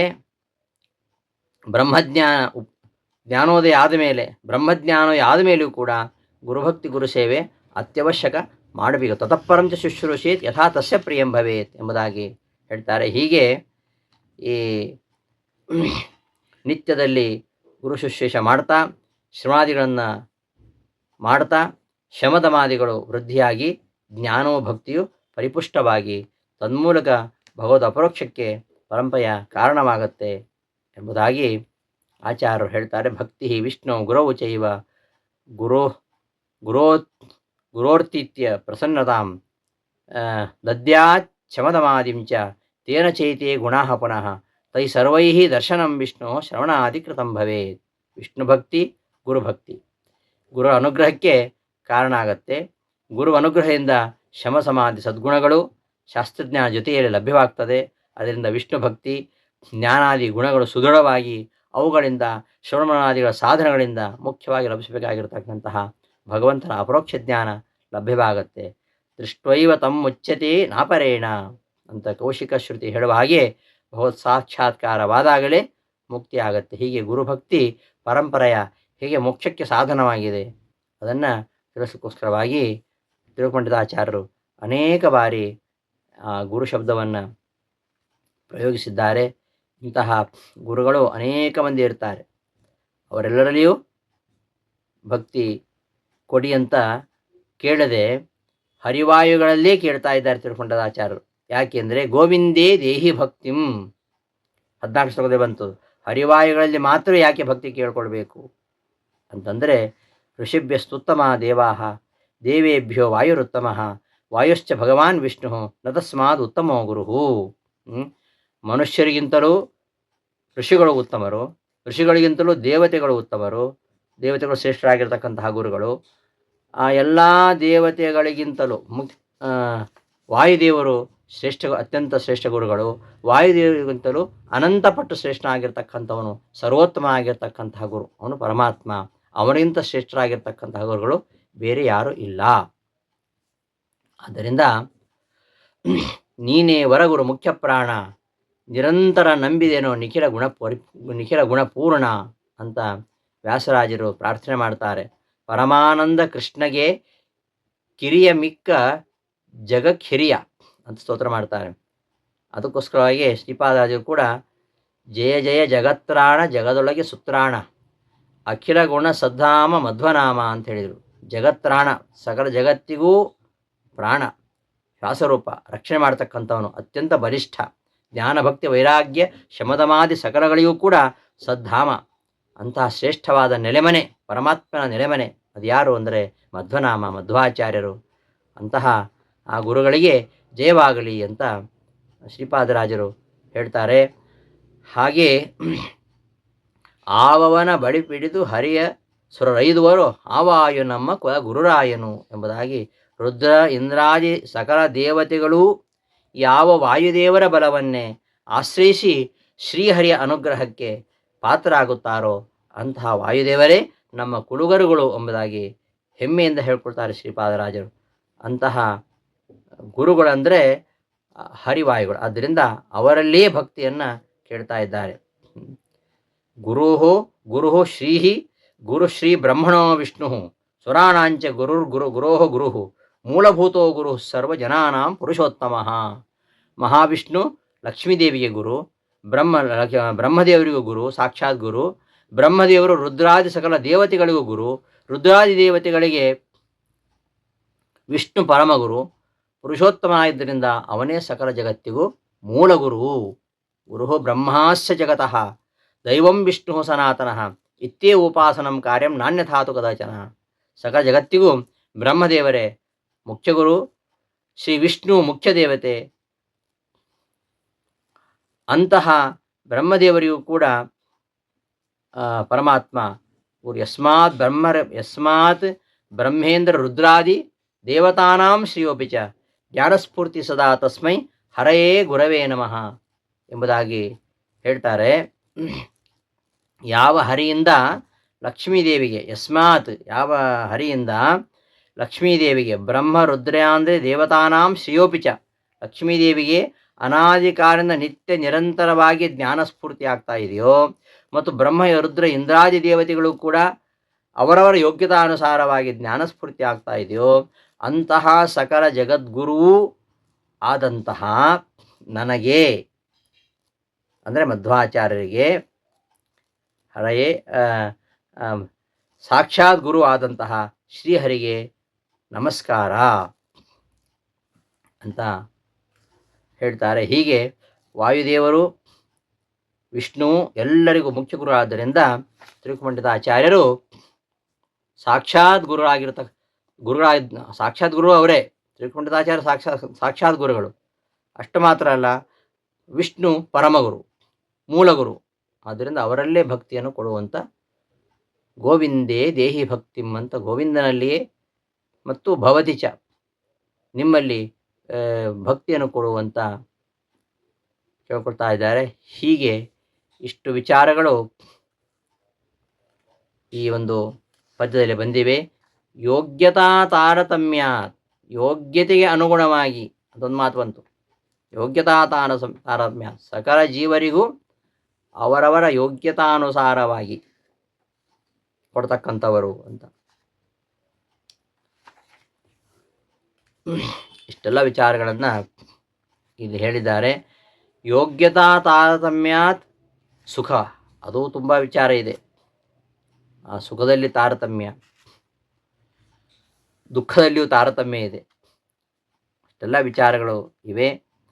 ಈ ಎಲ್ಲ ವಿಚಾರಗಳನ್ನು ಶ್ರುತಿ ಶತ ನೂರಾರು ಶ್ರುತಿಗಳಲ್ಲಿ ಪುರಾಣಗಳಲ್ಲಿ ನಾವು ಕೇಳ್ತೇವೆ ಅಂತ ಪಂಡಿತಾಚಾರ್ಯರು ಇಲ್ಲಿ ಹೇಳೋ ಮೂಲಕವಾಗಿ ಅನೇಕ ಶ್ರುತಿ ವಾಕ್ಯಗಳನ್ನು, ಪುರಾಣ ವಾಕ್ಯಗಳನ್ನು, ಇತಿಹಾಸ ವಾಕ್ಯಗಳನ್ನು ಇಲ್ಲಿ ಅನುಸಂಧಾನ ಮಾಡಿಕೊಳ್ಳುವ ರೀತಿಯಲ್ಲಿ ಆ ಒಂದು ಶ್ರುತಿ ಶತಮಿತಿಹಾಸ ಆದಿ ಚಾಕರ್ಣಯಾಮ ಅಂತ ಒಂದು ವಾಕ್ಯದಿಂದ ಅಷ್ಟು ವಿಚಾರಗಳನ್ನು ಅನುಸಂಧಾನ ಮಾಡಿಕೊಳ್ಳೋ ರೀತಿಯಲ್ಲಿ ಹೇಳಿದ್ದಾರೆ. ಇಷ್ಟು ವಿಚಾರಗಳನ್ನು ಈ ಒಂದು ಪದ್ಯದಲ್ಲಿ ನೋಡಿ ಮುಂದಿನ ಶ್ಲೋಕ ಹನುಮಂತನ ಅವತಾರದ ವರ್ಣನೆ. ಇಲ್ಲಿವರೆಗೆ ಮುಖ್ಯ ಪ್ರಾಣದೇವರ ಬಗ್ಗೆ ಹೇಳಿದ್ದು, ಹರಿವಾಯುಗಳ ಬಗ್ಗೆ ಇವರೆಗೆ ಹೇಳಿ, ಇನ್ನು ಮುಂದಿನ ಪದ್ಯಗಳಲ್ಲಿ ಆಚಾರ್ಯರ ಮೂರು ಅವತಾರಗಳು, ಹನುಮ ಮಧ್ವರ ಅವತಾರಗಳ ಮಹಿಮೆಯನ್ನು ಹೇಳ್ತಾ ಹೋಗ್ತಾರೆ. 17ನೇ ಶ್ಲೋಕದಿಂದ 21ನೇ ಶ್ಲೋಕದವರೆಗೆ ಈ 2ನೇ ಘಟ್ಟ ಹನುಮಂತನ ಅವತಾರದ ವಿಚಾರವಾಗಿ ಈ 5 ಶ್ಲೋಕಗಳನ್ನು ಮುಂದಿನ ಶ್ಲೋಕಗಳಲ್ಲಿ ಪದ್ಯಗಳಲ್ಲಿ ಹೇಳ್ತಾ ಹೋಗ್ತಾರೆ. ಆ ವಿಚಾರಗಳನ್ನು ಮುಂದಿನ ಪದ್ಯದಲ್ಲಿ ನೋಡೋಣ ಅಂತ ಹೇಳ್ತಾ ಈ ದಿನದ ಪಾಠವನ್ನು ಸಮಾಪ್ತಿಗೊಳಿಸ್ತೇನೆ. ಶ್ರೀಕೃಷ್ಣ ಅರ್ಪಣಮಸ್ತು. ಧನ್ಯವಾದಗಳು.